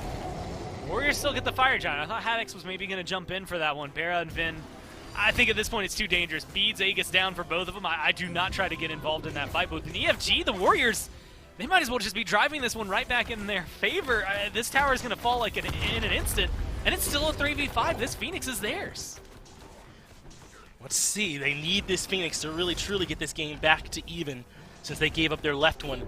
But exactly as you said, no hope of a defense. Going for mid. Lots of damage from Vote onto that right side Phoenix. But Vote goes the other direction. They really wanted him right there with them to be DPSing it now. And that's going to give a chance for the Bolts to get into a position to defend. Cubo Fred is low. Wish they could have all come across at the exact same time. Cubo Fred ends up falling, and now Haddix has a chance to re-engage. Moving forward, but Vote's damage still plenty strong to deter Haddix from over-committing. So still a good fight, certainly for the Warriors. FG plus 2 Phoenix is down, but I wonder if maybe it could have been even a little bit cleaner. Yeah, might have been able to save Cubo's life there if Vote runs with them. Just keeps them, like you said, out of the Phoenix a little bit faster. They get mid, though. Look at the damage. I mean, 12,000 damage ahead of anybody else here for Venenu. He's putting out so much. And yeah, you're right. They're looking to get aggressive here. That left-hand Phoenix is down. If you lose a 4v5 here as the Warriors, doesn't matter if that enhanced Fire Giant's on your side. If this Phoenix goes down and you lose 2 members, that Titan's going to be in trouble. They got to find a way to put up a soft defense here. They can't hard commit without everyone here, but they can't just let them burn through the Phoenix quickly and for free either. Jake moves in first. No escape, should get some pulls, but Undying Love, perfect again from Dardas. Fear No Evil used to hard commit Nika and Neomall. Ultimate from Barracuda isolates Neil, and he'll drop down to the Wolves for what should be a free kill. Still somehow Neomall alive, but he does eventually die. Nika can't make his way back in, but Cubo Fred is alive again. But the Olympus Bolts are going to push in while they smell weakness and blood in the water. And there's minions pouring onto the actual Titan. The Phoenix is exposed, and that should go down, but there are minions pouring into the base of the Bolts. Not enough for an end just yet. And the Bolts are going to look for an end of their own. At least they're considering it, but they're not going to hard commit. They back out and don't jump in too much. It's going to be fire minions for fire minions there in mid, but right lane is definitely getting a little more work done, forcing the Bolts to rethink this. 2 Phoenixes down on either side, though. It's important, especially those Tiamat minions being able to get a little bit of pressure. The Warriors are still fighting this one. Jake's going to go down. Jake does fall first, and very low is Lasber on the left side of the fight. He does manage to escape the danger, but Nika dies on his dive. Cuba Fred as well. Now that Titan to expose. Olympus Bolt should be able to just push on in this game as the Warriors get a bit lost here in this late game. Lasber going to go to finish up the job, but they don't even need him. The game goes to the Bolts as the Warriors couldn't quite find a way to get it done. What a hell of a game, man. It was a crazy 42 minutes of a roller coaster. 20-20 at the very end. Like, what, less than 1,000 gold, I think, separating the two teams. I think it was incredibly crucial for those Tiamat minions. Like, of all the things in here, it was the god that we've been looking over maybe the most. I thought she was even going to get away with not getting banned this time around because of how far down she was in the pick priority. She was in the bottom 4 for this game, and yet it is the damage numbers I think that Vin is putting out. The fight there at the very end, I think if Lasber doesn't get that blink off and he goes down, all of a sudden it's a little more difficult for them to get back, but it's Vin's placement of those minions and just applying pressure even when the rest of the team is hightailing it out of there that they're really able to open it up. I mean, this was a close game. It's hard to say that anyone really, could have done any one thing differently to affect this outcome, but I feel like there certainly played were their hearts out. Some small moments, on both sides where these things could have been maybe a bit cleaner for both of these teams, and they could have turned things around in their favor a bit more. It just did not come to fruition, at least not if you're a fan of the Only Warriors. Got to give congratulations to the Bolts for finding a big Game 1 victory. Yeah, and again, if I could continue watching, like, that game, the back and forth, it really does come down to the very tail end there. I think just a little bit of a strength from the Bolts that showcased their resilience more than anything. I'm excited to see what Game 2's like. We'll get our chance to do that, though, in just a moment here. We'll be taking a break. Come back to break all this down, though, with plenty more SPL action.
as close as it gets here in game number 1, and the Olympus Bolts able to get it done. I saw a lot of Bolts jerseys on Twitter, Oni Warriors jerseys as well. If you're in the market for a new jersey, you can head on over to shop.smiteproleague.com.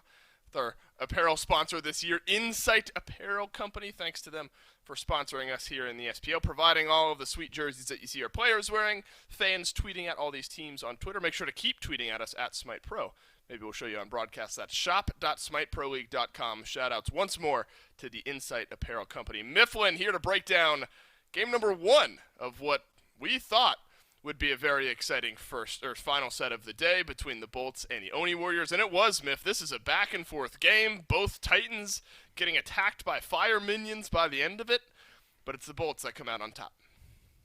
I think we may have missed the narrative a little bit on the desk there, Dave, earlier on in P's and B's, saying maybe. that potentially the late game should favor the squad that has Aphrodite, but late game Tiamat potential to split push the map is that ridiculous. Those just lizards setting down the lanes, Ven playing aggressive throughout the game, really did just shift how the Oni Warriors were able to approach each one of these engagements. But it was a concern that we rose in the P's and B's for the Oni Warriors that I think comes back to bite them in these late game team fights.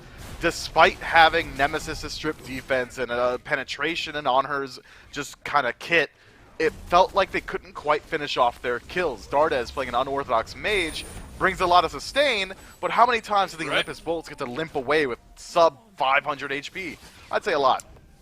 Yeah, it's a great point. You're sacrificing damage for sustain, health on the other side. This kind of felt like vintage Bara and Venenu, didn't it? 9-3-8 for Barracuda, 7-3-11 for Venenu. It's that consistency that we've talked about that's been on the rise this year. That this Bolts team has looked like this. I say vintage, but it's been the case for this year and sort of the streak there at Worlds for this roster. And they continue that trend here into this one. Look, 32,000 damage feels great for Nika. It sucks that on the other side of that, Venenu has 46,502 damage on a Tiamat by the time this game is over. Mifflin, no amount of sustain feels like it's going to be able to work through that much damage from a god. Yeah, he was just doing so much for his team and was generally allowed to free cast the majority of the time because of how strong the engage was around him. Ares blinks forward, uses the ultimate, sets up for the Fear No Evil, and meanwhile that entire time you've got artillery strike damage going over their shoulders from behind. It's just Ven doing a great job playing that backline role. But I think that we could see the Oni Warriors shift up their strategy in P's and B's to match some of that aggression. I think it'd be pretty surprising if we see him go back to Aphrodite here.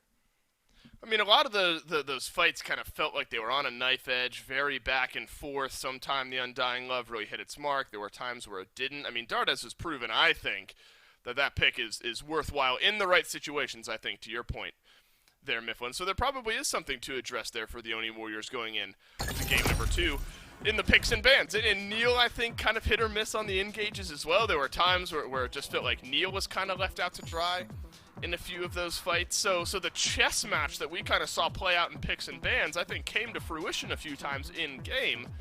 But shot calling and then split-second mechanics, decision-making, things like that ultimately tilted the scales over towards the Olympus Bolts. Bans kicking off for game number 2. Ymir taken off the table, Guan Yu as well. Remember, it was Ymir and Sobek, both taken away from Awesome Jake last time. And then the Bolts kind of countered back with similar bans here on their side. Sun Wukong, Tsukiyomi, both banned out here. I wonder if we start to see, or if we continue to see this Athena let through by the Bolts. It's a one-game happening. It's a one-game occurrence here from the Bolts. But look, you just beat it. We thought it was an unbeatable pick. Didn't seem to be, and why not, Miff? Let's go back to the Morrigan ban and see if the Oni Warriors pick Athena again. I would be surprised if they didn't, man. Athena's so strong right now, and even though Neil was kind of struggling to find some of those engagements towards those late-game Fire Giant dances, I think it is, again, a weakness of the draft. They didn't have the follow-up on those confounds. Instead, he is going to go back to that Athena, that global ultimate presence so strong for his team, the ability to engage every 12 or so seconds with confound. I think it's something you cannot pass up. But what are the Bolts going to take in their top two? They've got a lot of options available to them. If they do want to prioritize the Hunter again, they didn't go for the Hunter, they went for a third slot for the Heimdall game 1. And they can go back to the King Arthur and the Ares, again, if they so choose, both still available. King Arthur locked in. We'll see if the 408 wants to play that Ares yet again. Look, Haddock's on King Arthur here at this point. I think has earned his keep on this pick. It looked near disgusting there in game number 1, opening up so much space for Barracuda and Venenu to operate. Tiamat locked in yet again. That win rate, Myth, on a steady climb. It was 0% win rate through 3 or 4 games. Now starting to increase just a little bit, just shy. Actually, I think it's what, we're 9 games in, it's 44% win rate, so 4 wins, 5 losses is probably where that stands. Tiamat right back to hovering around that 50% win rate here, and so if the Bolts are able to win this one, what we thought was a god that might not ever win a game in the SPL is now right back into it. Do you like the pivot, though, for the Bolts? King Arthur, Tiamat, I guess maybe depends on if they go Hunter again 3rd overall, but the first 2 certainly looking good for the Bolts team. Well, I think it's fine. I just don't super always agree with Ares' 2nd pick overall. Not a very contested pick. Tiamat, certainly a contested pick. So I think if that's where they want to go, and with Ben dropping 46,000 damage, I think it's where they should go with their draft. King Arthur and Tiamat as a top 2, incredibly powerful. But it does leave the Oni Warriors up and available to go for what they went for last time. We saw Nemesis and On Her picked up in this 2nd phase of picks for them in game 1. I would be surprised if we don't see the On Her come through again, but we might see the Oni Warriors try and prioritize a little bit more aggression out of their jungler. Instead, though, maybe I am wrong. Nemesis locked in immediately, saying that's not the issue. And Aphrodite as well. Oni Warriors sticking to their guns, man. They like the strategy. They're going to run it back. Cubo Fred had a great start to the game on Nemesis and then just couldn't find that value later on in the game. It sort of felt like when the team fights were all hyper-contested, a couple trigger-happy moments, dropping that ultimate down with lack of follow-up on the other side. Aphrodite, again, it was kind of hit or miss. There was some good Undying Loves, things like so that. Salty. So the Oni Warriors, yeah, we salty here, what? Athena, Nemesis, Aphrodite. So the run back for the Oni Warriors, King Arthur, Tiamat, Ares, and Barracuda's cat in the background there for the Olympus Bolts. I do want to say, this is a total side note, and the moment has probably passed as Barracuda takes a bite of nice zoom something. in. I'm not sure what that was. But he lifted up a moment ago at like one of those silver bullet like blender bottles that just had water in it, and there's something in my mind that just can't get over the thought of Barracuda filling one of those with water, putting it on the blender, and then sitting down and drinking it without actually having made a smoothie. I don't know why that thought came into my head. I just thought it was funny. Second wave of bans starting off here. Cullen and Honor banned out by the Olympus Bolts. And then Heimdall and Chernobog. So Barracuda getting targeted a little bit in the second wave. He is, and with the honor ban from the Bolts, it means that the salty run back can continue no longer. Oni Warriors gonna have to shift up their picks, as are the Bolts. Yeah. I'm not getting tricked by the Artemis Hover yeah. again, right? Only the Z-Man's crazy enough to pull out this one, especially considering how many good hunters are still available. That's Barracuda, man. That guy likes Apollo, even when Apollo's bad, but it's gonna be Jingwei locked in. That additional crit, the AoE damage from Airstrike, all going to fit into this draft incredibly well, and it's going to be able to chain CC incredibly well as well. If anyone gets pulled in by the Ares ult, getting pulled into a knockup feels pretty good. It's pretty nitpicky here, Mifflin, but would you have rather seen something like the Apollo, or do you think Jingwei fits in well enough? I think that Jingwei fits this draft incredibly well, especially considering that Apollo is starting to fall off a little bit as the season goes on. Jingwei, again, going to synergize incredibly well with that Season 8 build with Wind Demon and Deathbringer. Should be able to utilize that incredibly easily throughout the mid-game here. I like it. It's more CC in a draft that already has a ton of CC. Another Beads Burning tool could help out a lot. I wouldn't be surprised if the Bolts even go back to this Hun Bots. Yeah, it's a great point there. Lasbra, it was kind of that 1-2 punch, wasn't it, where the Ares would it felt like Jake got like 3-4 sometimes in the ult, got either Beads out or Undying Loved out, and then there was the potential then for an immediate follow-up ultimate. I think staggering out those two ults between Lasbra and Jake is the right way to kind of look at things here. One tries to burn the beads and the cooldowns, the other then maybe to follow up on something like that. I don't know. These guys are the pros. I don't know what I'm talking about. Achilles and Ram to finalize the draft here for the Oni Warriors. So solo lane Menace, what we're assuming I think, smartly, a solo lane menacing the Achilles. And then Rom has seen some play here in Season 8. What do you think of the final two here for the Oni Warriors? I like the Achilles. Rom, a little bit questionable, I think. It's very hard to use that ultimate with the trees as they are in Season 8. He's got a little bit of time behind him before he's able to really start getting involved in these team fights. Doesn't have really any damaging abilities outside of that ultimate. Really is only able to utilize those auto attacks, so he's not going to be able to get involved until that Wind Demon is ready. But I want to talk about this Fenrir, Dave, so I'm going to do that instead. Go ahead. Single target CC is the name of the game for the bolts. King Arthur should be able to burn beads, but only one target's worth of beads. Fenrir doing the exact same thing. It means that it's going to be a lot harder for Ares to get value out of his own ultimate. Instead, I think it's going to shift the focus. Last time around, we saw occasionally Fear No Evil would come through to burn beads so that Ares could find the setup. Now it's all going to be about whether or not 408 is able to burn off beads to get a single target kill for this Fenrir or this King Arthur. Hold on, got to discipline my dog. Yeah, it's good on you, Miff. I can take the stage here and look at the Oni Warriors draft. I think Athena, looking back at game number 1, obviously a tough game there for Neil. Some of the taunts in were looking good. There was some follow-up throughout the early part of that game for the Oni Warriors as well. You have to imagine that's a bit of an outlier, right? And the Athena, you're playing with fire if you're the Olympus Bolts, the more often you let this Athena pick through. You are, man. This Athena pick is so consistent. Ellie is not happy about someone walking by the back door right now. But you're right. Athena is a pick that I think that you are really playing with fire because she can absolutely change the face of these games. One two-man taunt in the 3v3 pre-10 minutes could completely change how you approach the next 15 minutes, and I think Neilma's a guy who can do it consistently. Well, the Olympus Bolts, they win a nail-biter of a game number 1. Can they do it again in game 2? Let's find out. Thank you on the dash there, Dolson and Mifflin, Finchgore, and Doug here for game number 2 of what's already been an electrifying set. Let's see if game 2 can live up to it. Oni Warriors, though, keeping that mid 3v3 the same.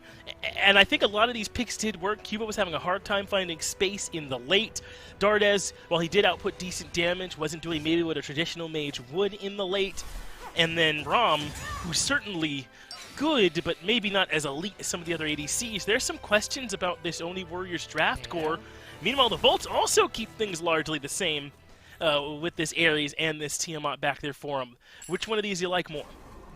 I feel like the Bolts have the better draft, at least from what we got to see in game number 1, right? A lot of the things that were successful for them, they're still pretty much there. Fenrir traded out for Hunbats. I think that is actually going to end up being a bigger factor than I'm giving credit to right now.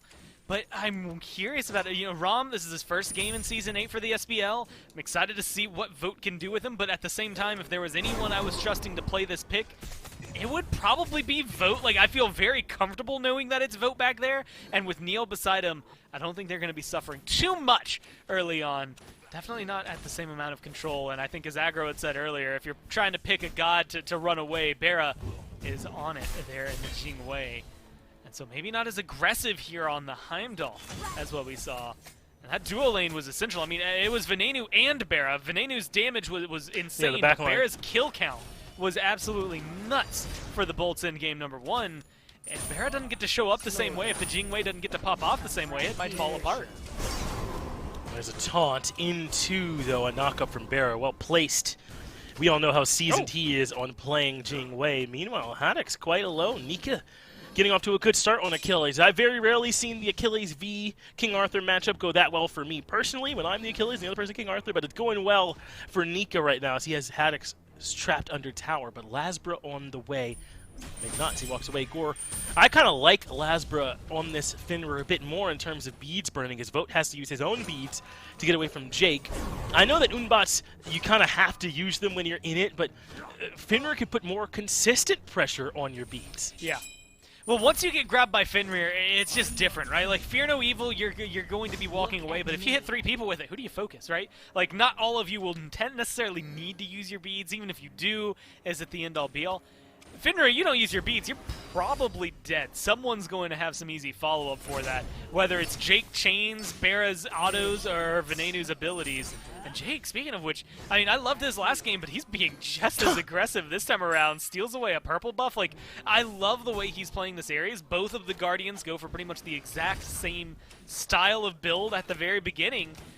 And the only difference is going to be specifically around Lasbra. If you remember last game, we had a pretty big investment. Jake and Lasbra both use these big AoE teamfight ults all on Neil and don't get the first blood, and instead it gets turned around on them. Wondering if Lasbra's going to show face over here around level 5 again and really, I want to say reinforce. That might just be because I saw the reinforced screens, but reinforce the pressure they can put over there on the duo lane. But Neilma still has that CCR coming from those tank boots. That's honestly really crucial with how much CC the bolts have. Early on, it could save his life again. Might even be borderline necessary. Neil and Vote had a good opportunity, I thought, to look for a little bit of revenge on Jake when he invaded that purple, but Vote was having none of it. Neilma went in for the taunt, and Vote was already gone before Confound had even truly come out. Just goes to show that I think Vote's trying to keep his head down right now in this ROM, really farm up. Because well and truly, I know that there's been, sub question about this ROM ult on this map. I think that late game, there isn't a hunter I want to build crit on more than ROM, man. He does so much damage. All he does is auto attack. Yeah. And he's about the best at it. So if that's the goal, to eventually have Vote on this late game ROM with crit build, I like that end goal. And everybody on the Warriors has beads right now as well. So Rom, I mean, if you're trying to shut him down, I'm looking at that cooldown specifically. Right now it's 18 seconds out. No one's more than likely going to be able to do anything in those 18 seconds, although Jake is level 5, so I, might end up eating my words. You never know. But I really do think that it's going to be that dynamic of specifically Vote, what he's going to be able to accomplish. A little bit of safety in his ultimate, though nowhere near what Jingwei has, nowhere near the peel that Heimdall has. Dardes is the one in trouble. But in comes Venenu. It's not just a buff invade. They've got a chance for a kill. Dardes has to use the beads. Does manage to get away. Meanwhile, Neilma does come back in. Looks like Purple was solo invaded by Vera. And now here goes Ven and Jake to try and strip away the red. More early pressure from the Bolt all across the map. I mean, again, I love it. It's exactly the way I like. If I'm thinking Jake, I'm thinking early game aggression. I feel like the best games I've seen from the Bolts over the last year and then this season has entirely been on the back of how aggressive Jake is allowed to be. His Sobek, his Ymir, this Ares, the Tyr. I mean, anything that you could put him on that is going to be aggressive is going to work out for you a lot better than throwing him on things like the Umoja. Like, Umoja is a great goddess, but is she going to be the end-all be-all when you're going up against something as tanky as this? I don't think so, especially when Jake's able to get away with his life like that. That bolster defense is helping out a little bit as well. And it's just the small moments. You get Neil's ult, you make sure that you're safe. I think this is a good position potentially for the Bolts to try and turn a fight around onto the Warriors. But even though they're taking it just as aggressive, they're not as fast-paced, right? Like, I haven't seen as much of Lasbra around as I expected to see once he hit level 5. He's at level 7 now. And I'm wondering when that first big pluck is going to come through from the Fenrir. And that would be what would really start to cause problems for this team. Fred in particular going to be reliant on the bead, similar to game number 1. And he was able to have a good early game still, maybe a little lost in that late game. I think he was about 2k behind Lasbra's damage on the Unbots. And just couldn't quite stick to anyone, but certainly had his value. His Greater Scorpion does go to the Oni Warriors, but Havix is here to say hello, and Nika not really in the mood to talk, trying to leave. Meanwhile, Lasbra, once Cuvo Fred, has him zoned out of the battle, as Vote rolling defensively back under the tower, giving Barracuda his space across the map. Yet again, the Bolts seem to have the pressure. Wow, look at Jake, though. He is super deep right now, going specifically for ward vision. Vin's going to stay alive, but Jake's right here for the fight. Well, Vin feels so comfortable on this Tiamat, doesn't he? He goes back in, but Lasbra's ult finds next to nothing, and Vin does have his beads forced out in that mid-fight as well, though Barracuda just getting a solo invade purple buff on cooldown should not be permitted to happen. At the very least, they defend red and push Jake and Venenu off. Kind of surprised to not see even a consolation prize. I mean, at least grab that Scorpion, right? Then you walk right past Gorp there. You got to do something when you're able to. I mean, because they were made easier, again, a couple of patches ago. I guess a patch and a half ago, if you want to count the bonus as a 0.5 patch. So they could have potentially just tried to swing that one in their favor, maybe not wanting to risk it.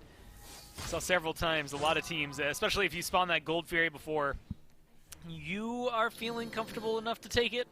well, you'll lose it. And so I like, again, the Bolts being careful and cautious. Again, it's the smart way to play, even though everything else they're doing is very hyper-aggressive. I mean, Lasbra and Jake, at least in mid lane, just a second ago, looked like they wanted to dive into the towers. But now they're not even going to have to. Jake, good stun, but is it going to be enough to stop him from going into his ult? Me.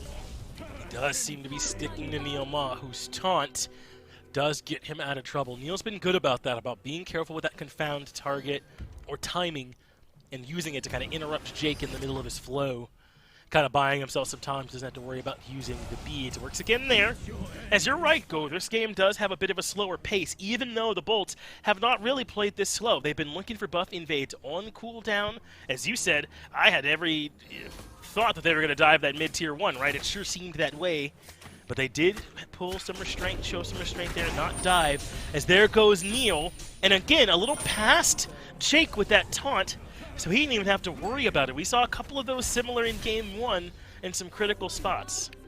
You know, watching Jake's movement, you can see it now. He's not going for the ult because he doesn't want to ult unless he's going to get Dardes. He does not care about Neil. He doesn't care if he burns Neil's beads. He doesn't care if that forces Dardes to ult. He wants Dardes's ultimate or beads down for his ult. So he is waiting patiently. Wow, I admire this more than anything. His movement indicates that, like, he is ignoring Neil about as hard as he can. He doesn't care about this Athena. But it is leaving them in a more of a, like, kind of a shoebox, right? Like, they don't have as much room to wiggle in. There's taunt onto Lasbra. Beads come out, and Lasbra will retreat. That means red buff cannot be invaded this time. Vote rotates in and has Jake in the slow field. And this might even be our first blood if we can find some snipes. But Vote doesn't go for it. He rolls into the action because no one was there to follow up. No need for snipes. If we can just walk at Jake, the squad left him behind. And that means the Greater Scorpion goes to the Order side team as well. Nice little kill there for them, but still haven't really reclaimed the lead. This game more or less tied. And being able to just scoop up a kill like that is always going to be solid for the Warriors, though. Although, I will say what, Jake was first-blooded last game, right? So, I mean, 40-plus minutes ago, that being, it was still a good kill for the Warriors here. But it also goes without saying that, you know, what do you get for it, right? He didn't drop a relic for it. Technically, Lazarus beads are down. That's a pseudo-win, but you're not really getting anything out of Jake outside of that first blood bounty. I really admire the way he's holding on to everything because it does feel like it'd be much easier to just on cooldown, do whatever you can, but knowing that they all have the CC immunity, doubly so whenever Dardes happens to be around, I like that Jake is playing it a little more simple and just straightforward. He knows what he wants. He's trying to get it done. And if it's not going to happen for him, it's not going to happen for him. I kind of wish Lasbra was a little more proactive in mid with him just to try and help get that combo off, but maybe it's just because of the security here. It's causing so much trouble for the Bolts. I mean, we're 11 minutes in with only one kill. They're still just farming their brains out, though. I mean, they're getting a Pyromancer, what looks like it's going to be for free. Jake and Haddix have a lot of zone, even though all of the beads are up on the other side. There's the Pyro going to the Bolts then, well secured. Meanwhile, Barracuda finds the knockup onto Vote, feeling himself a bit and looking for the 1v1 if Vote will give it, and Vote sure is low, but going to be hard for Barry to confirm the kill from there. So looks like he walks away from, goes back for yet another purple buff invade. I don't see how Vote in his wildest fantasies can defend this purple buff up against Barra. Maybe if Cubo, Fred, and the squad come join him. So Barra stands his ground, puts the damage in, and dashes on the Cubo. Fred and Cubo forced to run tail, but can't escape the brutalize, and that is classic Barracuda for you. Happily taking on all comers.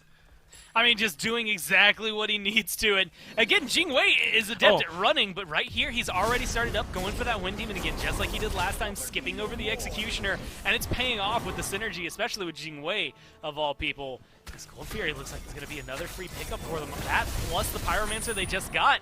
The Bolts are building themselves a steady lead. Look, 12 minutes in, 2,000 gold is a big deal for them. That's going to be a lot of gold sitting in Barra's pocket at that. 2 levels up over there in the duo lane, 2,700 experience right now. I won't be surprised. He's probably waiting just a little bit longer to be able to pick up, to try and get that Wind Demon. He's only at 1,400 gold now. We're starting to see Lasbra pick up the pace. Neoma's beads forced out. Lasbra played that well to force Neoma to blink, essentially, in that situation. But as you said, It's a nice little lead for the Bolts, and it's getting bigger. Dart as mowed down in mid by Haddix and Vin. Cubo Fred dropping the ult. He's got Defender of Olympus on him, and Nika here as well. And that means Venenu will fall. Haddix low as well, as in comes that fatal strike. But they're both pulled in by no escape. Cubo Fred with no option. His beads are already down. Neomall falls for a double for Jake, and I don't want anything to do with Nika. They turn their backs on him here in mid and start to walk away. Nice little fight there, but ends up being, what, 3 for 1 across the map there in favor of the Bolts. Yeah, it's hard to say it, but I would always want to die, as a mid laner even, if it meant that my team's going to be able to scoop up 3 kills on the back of it. So unfortunate there for Venenu, but they get the tower in response. A lot of this pressure going in their favor. Gold just pouring itself into the Bolts' pockets at this point. That's going to be the Wind Demon completed there for Barracuda. I wish, you know, again, if Venenu had been able to survive a little bit longer, maybe he'd have some gold to finish off what's probably just going to be a Spear of Desolation. A pretty big power spike for him. But it's coming at, I was going to say at the deficit. I mean, both Haddix and Lazar are technically, quote-unquote, behind in items right now. They have a lot of gold in their hands, so that's sure to change pretty soon. But the levels, I mean, the control right now, it's really 2 levels in mid and 2 levels for the carries, but the Bolts really are running the show a lot cleaner than they did in Game 1. The Warriors had a lot more clap back. It seemed almost fight for fight at times. I mean, even the kills at the very end of the game ended up being the exact same. So I'm impressed that the Bolts are kind of keeping more of a control on this one and more of a lid on the Warriors, even though it really hasn't been necessarily controlled. Like, it's been a little chaotic from the Bolts. Like, they're just looking to fight whenever they can. It just happens that it's always falling right in, you know, when the stars align, making sure things line up their way. Pyromancer will come up relatively soon, shortly thereafter. About 2.5 minutes from now, you'll have an Oni Fury. I think those are going to be the big points where if the Bolts get those, it's not the end-all, be-all, but then they're going to be able to start cruising towards a late game that is very comfortable. The Warriors need to pick up some of these neutral objectives to start clapping back. They're going to need something. I'm surprised, though. They have let the early game pressure of Fenrir and Ares really box them out. Vote has essentially shut down over here on this left-hand side as Barracuda has them in a box. And Jake's been everywhere in this game, man, doing all kinds and finding pressure, especially there in mid. And Vote's woes might continue here as the chains have already landed. Jake keeps him zoned. This other side, Tier 1 could be the target, but look at this rotation the Warriors have brought. The entire squad, everyone they have, is over here on the left-hand side. Taunt lands, Jake is grabbed, but in comes Lasper for the stun. That buys Jake a moment, but only a moment as he escapes. Venenu got to be careful in this fight. He had his bees forced out in mid about a minute ago. But the Oni Warriors have decided, you know what, you ain't picking us off anymore. We're just going to group and then look to fight. That's our best response to this early game aggression. A good clap back. Lasper incredibly low here. If Nika can close that gap, it's another kill. But they only got Jake out of this one, Finch. It's not the end-all, be-all for him. Oni Fury's going to be coming up soon. No. Pyromancer's going to be coming up soon. I think there's a lot more that the Warriors are going to have to deal with as time goes on. And so there's still a lot on the plate, right? They've started off on the right avenue, which is killing off Jake. But what do you do with that little bit of a lead? You have a 4v5 for what? It was like 7 seconds left. Give it a little change, make it 12 seconds before he's able to re-engage in the fight. Where do you go with that pressure, right? What kind of buffs are you picking up? What are you stripping away from the Bolts to take some back from this lead they've been able to cultivate? It's got to be the focus for them in this moment, but I think overall they've got to find a way to sort of resist this beads pressure their team is under kind of constantly from this Ares-Fenrir combination. In particular, finding a way to get Vote a little bit more farm going to be key. He has been completely pushed out of this duo lane over in left. And finding a way to do it with Ven on this Tiamat. Doesn't he look so comfortable on it in Game 1 and out here again in Game 2? That's becoming another problem for them. They essentially said, have the Tiamat again. We're going to take a very similar draft. They must think they've got a way to deal with it. I've been unsure of that exact discussion, right? Like, what teams feel comfortable with it, what players just maybe aren't playing it at its maximum potential. I mean, we've seen Tiamat lose a lot of those early games, and I was throwing a lot of question marks around her. But I will say this god fits Venenu like a glove. I mean, it has just been the exact style it feels like he wants to play. He's having a really good impact on it. It's easy to forget sometimes. Like, of course, he's a world champion, right? It makes sense that he's able to pick her up and have this same amount of flourish. And so I'm really excited to see what he's able to do as the game goes on, but right now the Warriors are still in control. Dardes used the Undying Love already. That was forced out by pressure on the other side from Haddix. Now no escape being channeled, only one pulled, and it's Cuvo Fred, who did not have beads for 20 more seconds. He's gotten around the corner, so they won't get to him, but the rest of the Warriors are on the run. And Big Tiamat knock up into the airstrike from Barracuda. Vanilla and him both grab a kill. Vote has fallen, and Neilmon narrowly escaping, but for how much longer as Haddix cuts him down. Nika in trouble as well, and that's a 3-for-0 in favor now of the Bolts. The Oni Warriors completely routed as Nika and Cubo Fred need to retreat at this point. They really can't get a whole lot more done. Yeah, you called it 3-for-0. Vin got his way. That was about to be a 4, maybe a 5-for-0. He still wants to fight. He's still lurking in the jungle over here. But there seems like they're going to finally pull back and go their way towards the Oni Fury. Again, a good pickup in my eyes for them to try and scoop that up and continue their destiny over there. Just because of the way things have been going for them, the Bolts, I mean, that was very controlling. That knock up into the airstrike, like that combination just felt so smooth. Like it felt, that almost felt like a scripted moment in a video game, right? Like that feels like something you just can't line up any other way. And so I think well played from them to be able to line things up the way they did.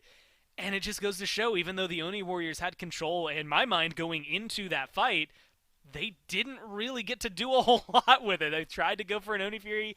The Bolts just wouldn't let them have it. So the Bolts are still controlling this. I believe it got to about a 5,000 gold lead now at this point, or somewhere thereabouts after that fight. So it's getting a little stressful. 18 minutes in, 19 minutes in, this is where you start looking towards Fire Giants. And if you're the Bolts, you've got enough of a lead that your confidence levels should be in confirming that. The Bolts are looking really good right now as we make our way back into the action. Looks like they will go grab themselves that Fury after all, while the rest of the Oni Warriors take a bit of a timeout. Still Nika and Cubo Fred out there on the map. Looks like Dardes and Neil have returned, so they can at least set up for maybe an FG defense, but I don't even think that's coming in the next couple of minutes. The Olympus Bolts seem to be able to just start these fights on their own terms, on the back of Haddix being able to grab Dardes up in the air and get his ult out quickly. On Awesome Jake's no escape, punishing Cubo Fred, a non-CC immune kit that has to have those beads up or they're just a sitting duck. The Olympus Bolts are not asking particularly hard or new questions here, Gore, but they're playing it at an elevated level. They're playing it very well. And the Oni Warriors, I don't know, they seem a little bit out of sorts to me in Game 1 and Game 2. I thought coming into this, I mean, I said in waiting room, this was a chance for the Warriors to really turn around their current momentum. I thought they had a good chance in this set. They do look a little bit lost, though, from where I'm sitting. Maybe less so in Game 1. That one was very close. But here in Game 2, struggling to deal with this early pressure. It's this combination where the Warriors, again, everybody's kind of been on the fence about them. They looked like they were going to do really well, but similar to the Bolts, when they've done really well, it's been against some of the teams that are down at the bottom of the standings right now with them. And so it was the question for the Bolts of, you know, hey, are you just kind of going on easy street, or are you the team that everybody saw you to be at Worlds, right? I mean, except for Haddix, who wasn't there, they absolutely decimated, I think, everybody's expectations when they came through during SWC this last year. So it's not too surprising to see them maybe start getting up to that same form factor. I mean, for all intents and purposes, they're technically, I think, tied for number 3 right now. If they win this, they're going to be sitting pretty up there, right behind, or right beside the Kings, who are competing for that. It was a top 5, top 6 team last year. Feels like they're on the right path. The Warriors, if they win this one, it's definitely due diligence. It's something they need in order to turn things around. The Bolts looked like they wanted to fight there. It looks like Sunder from Neil Ma was used alongside Shell from Jake. So not a bad trade for the Warriors. That's their pick potential in that Sunder kind of loss, but that Shell is going to make life really hard for Cuvo Fred. Looks like his ultimate expended as well. So we'll see if he's able to find his way in as Neilma, stun, takes a bunch of damage from Ven, but is able to retreat towards the team, should get healed up by Dardes plenty well, and the Olympus Bolts can continue to do this. They have no reason to hard commit to the Fire Giant just yet. If the Warriors are going to come in to defend, fall off it and take the fight you're favored in, and if not, then you'll have the Fire Giant for free. This is a good amount of control. Haddix is just so deep. I mean, immediately onto Dardes, that's exactly what you want if you're a solo laner. And there's Jake getting the ult. I'm not going to be able to pull anybody out. I mean, this is already a good start. No escape used early. Undying Love already down. And this is exactly what the Bolts would like to do, slowly whittle away at the Warriors. Even though they're going up against a sustained comp, the real thing they're whittling away at is this CC immunity and the ability of the Olympus Bolts to continually re-engage. There's a taunt onto Lasbra, but he looks as though nothing really happened, still plenty healthy and can regroup with the squad, and still potentially threaten fire if they like.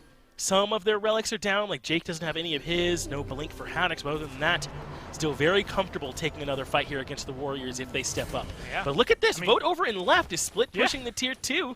That's not bad, right? If they're able to find this and the Bolts don't grab an FG. He's on the other side of the world for them. I thought that was actually going to be the indication for the Bolts to grab the FG.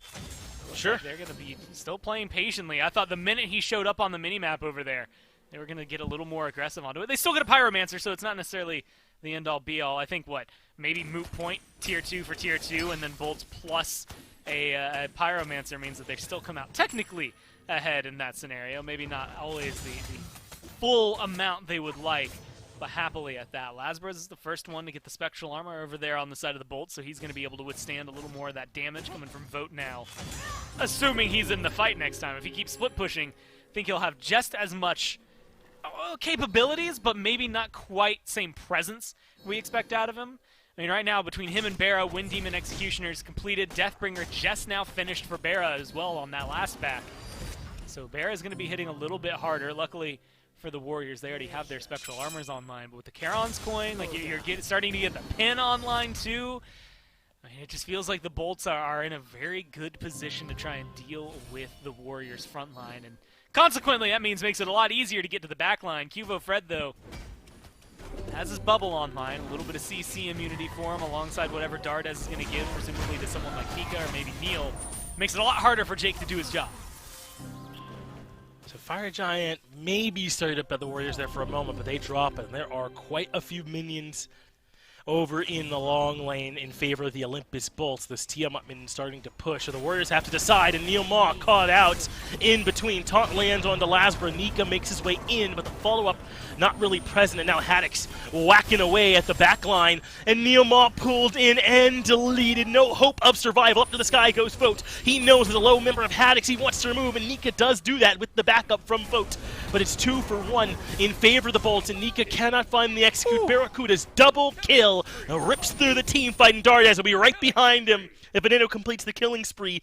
They will come back to the Fire Giant, though, but do they even really need it? The path is open for them to push into the base. That's where I was going to throw up some question marks. Just 40 seconds without 3 members on the Warriors. Feels like an easy Phoenix at that, but do your due diligence, dot your I's, cross your T's, get the Fire Giant, right? You don't win this game entirely by running it down, with Vote being the last one standing.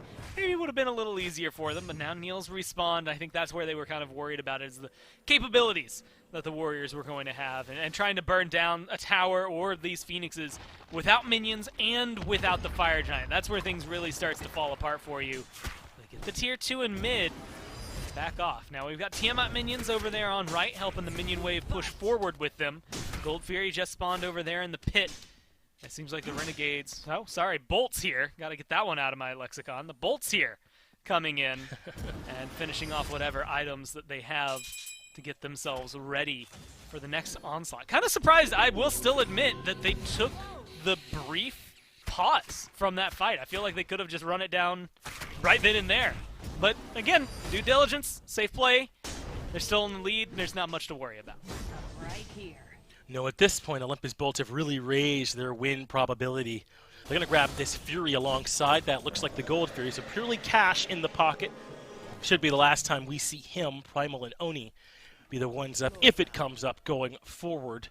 Looks like the Olympus Bolts are in on this push in left. At least 3 members are there. They've sent Lasbra mid, and they still have Vin way over on the right to put out some minions that can go threaten that right side Phoenix since it's fully exposed. The rest of the team can split on the other side of the map, but not yet. Still, there's going to be a bit of a back timing here from the Olympus Bolts. So as you said, they're going about this a little bit slow, but it's really, really hard for them to lose this one if they take their time. The best chance for the Warriors to get back in it is for the Bolts to overstep. So let's give the Bolts their space, their time, for them to find the fight they like. It's that weird mix. You can't go too fast here, or you end up throwing because you didn't take everything into account. You can't go too slow, The Warriors are going to have plenty of time to figure out their way right back into this one. You still have a level lead right now, 2 in mid, 3 there for supports, and still a level lead. Nika down at 19, trying to find 20 where Haddix is at. And while as long as they have that, the Bolts are feeling very confident, I think, in their abilities. Especially with this amount of aggression, all of their ults are about to be up, save for Venenu, who is just waiting for his. Everything else is ready. They're going to be able to get some pressure with Bera's build. Shouldn't be too long to deal with a Phoenix. But it's how they engage on this. Beads, guess what? They're up. The second life that Afro is going to give, or I guess the second CC immunity in this case that she's going to give, that's available for them. Same there for the bubble, but that's a big pull from Jake! Yeah, Jake starts the fight off by forcing all kinds of cooldowns. Yuma already used Defender of Olympus. Dardes used Undying Love. Beads out from Vote and Nika. A cleanup there from Jake off that Blink engage. And Lasbra should be ready to feast at this point. He should be getting all kinds of stuns and grabs off the back of that ultimate. So it's Lasbra in. Nika the stun first, but he goes for Cubo Fred to the right side. Ultimate used for the disengage factor, and Lasbra likely not going to grab anyone. But the left side Phoenix still weak, and the Tiamat minions just now getting the right side Phoenix. This is excellent timing from the Bolts. They're threatening left side Phoenix, but there's the dash in and taunt. But there's no follow-up. Cubo Fred, the one that ends up low as Lasbra jumps in. Nika, Fatal Strike allows him to retreat. But the Warriors get to show up over there in right. Maybe their minions can keep the push at bay for now. A safe run over to mid. I would have made the beeline, personally. Again, it feels controlled from the Bolts. Maybe too controlled at that. It's giving a lot of time for the Warriors to set back up for a defense. A little poke there on Anil, but I mean, they were back in their base and their fountain at that. You could have potentially run over, had this bird at half health already with that fire giant buff. Now they're going for the engage, and Jake has his ult again. And he should get some pulls this time. Looks like doesn't get a whole lot. Another taunt there from Neil, but the taunt targets are so healthy on the backside of it. It's just not like taunting someone into Scylla, is it? They don't quite have that big punish. That's what a lot of Athena's value is, Gore, is guaranteed big mage damage. We haven't really seen it this set. Instead, the Warriors now with their base broken open and the Bolts going back to continue going about this game methodically. And I will argue it's starting to err a little too much on the side of caution. I think they're giving too many windows for the Warriors. Like, they're at such a lead, 12,000 gold, you're not sweating. I'm not sitting here, especially like if you're a Bolts fan, I'm going to go ahead and tell you, you don't have a ton to worry about right now. This is, like Finch had called it, methodical. I would say surgical. Like, it's very precise in what they are trying to accomplish. But it is leaving a little more openings than I think we would see out of other teams. And I think if you are the Bolts and you're doing this against, let's say, the Leviathans, up against teams like the Dragons, up against the Kings, you lose because of how many windows you've been giving open or leaving open for them. The Warriors are unfortunately so far down right now that it is difficult. But, I mean, they're able to contest this Fire Giant because the pressure or lack thereof from the Bolts. I think this is still a fight they could win if they find an early pick.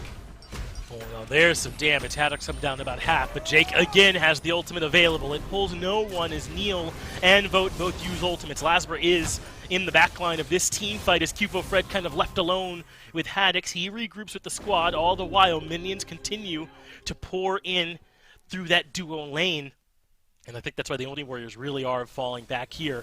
If they don't go back and defend their base, it's going to be a real problem. I'm surprised the Bolts aren't trying to force a fight here against the Warriors so they can't back, but it's the only Warriors who start the fight themselves. Lasbra is the early target. He makes his way out, and all the while minions continue to come on in. And at this point, the Warriors say, hey, we kind of got to take the fight. We have to get something from this. Havix is low, but Neil Maul, the one taking damage. He dashes in, taunt does land, but Neil Maul falls to Barracuda. Vote in trouble in the back, and it's Haddix alongside Venenu here to complete the kill. He shall fall for a 2-for-0. Lasbra not able to find one in the back, but it's Dardes that falls. It's Jake that gets Cubo Fred, and Lasbra should make work of Nika eventually. But even without it, this game, Gore, is over.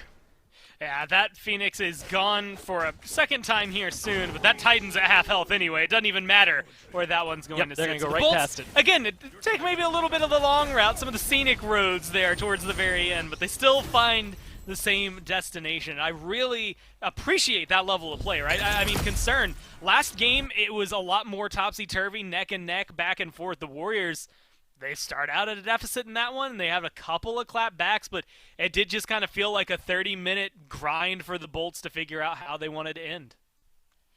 That was a really tough one there for the Warriors, man. Getting to the point where it was a little tough Grueling. to watch, especially there at the end where, depending on your calculus, it's the Bolts that want that fight to happen, but it's the Warriors that started up. Maybe they feel as though they have to kind of get in there and get something when they've let the base be opened up that much. A tough one, man. They weren't sure what to do, it felt like to me, and they insisted on a very similar comp yet again in game number 2, maybe hoping for another very close late-game fight, but that's not what happened. And I got to give props to Jake. I mean, on cooldown, goes for that Relic Dagger as well to make sure his blink is up, and just as much as he can, he is in there ulting people, whether it is to burn 3 pairs of beads or an ult, or if it's going to be to pull 2 people. He was ready on point in those last fights, and it made things a lot easier for the rest of the Bolts. I know my Bolts fans are happy, though. A big game for the entire Bolt squad, and they find themselves a set victory. Give us a quick break, though, then we'll be right back to talk about everything that just happened.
After a big Bolts win, welcome back to the SPL, sponsored by Alien.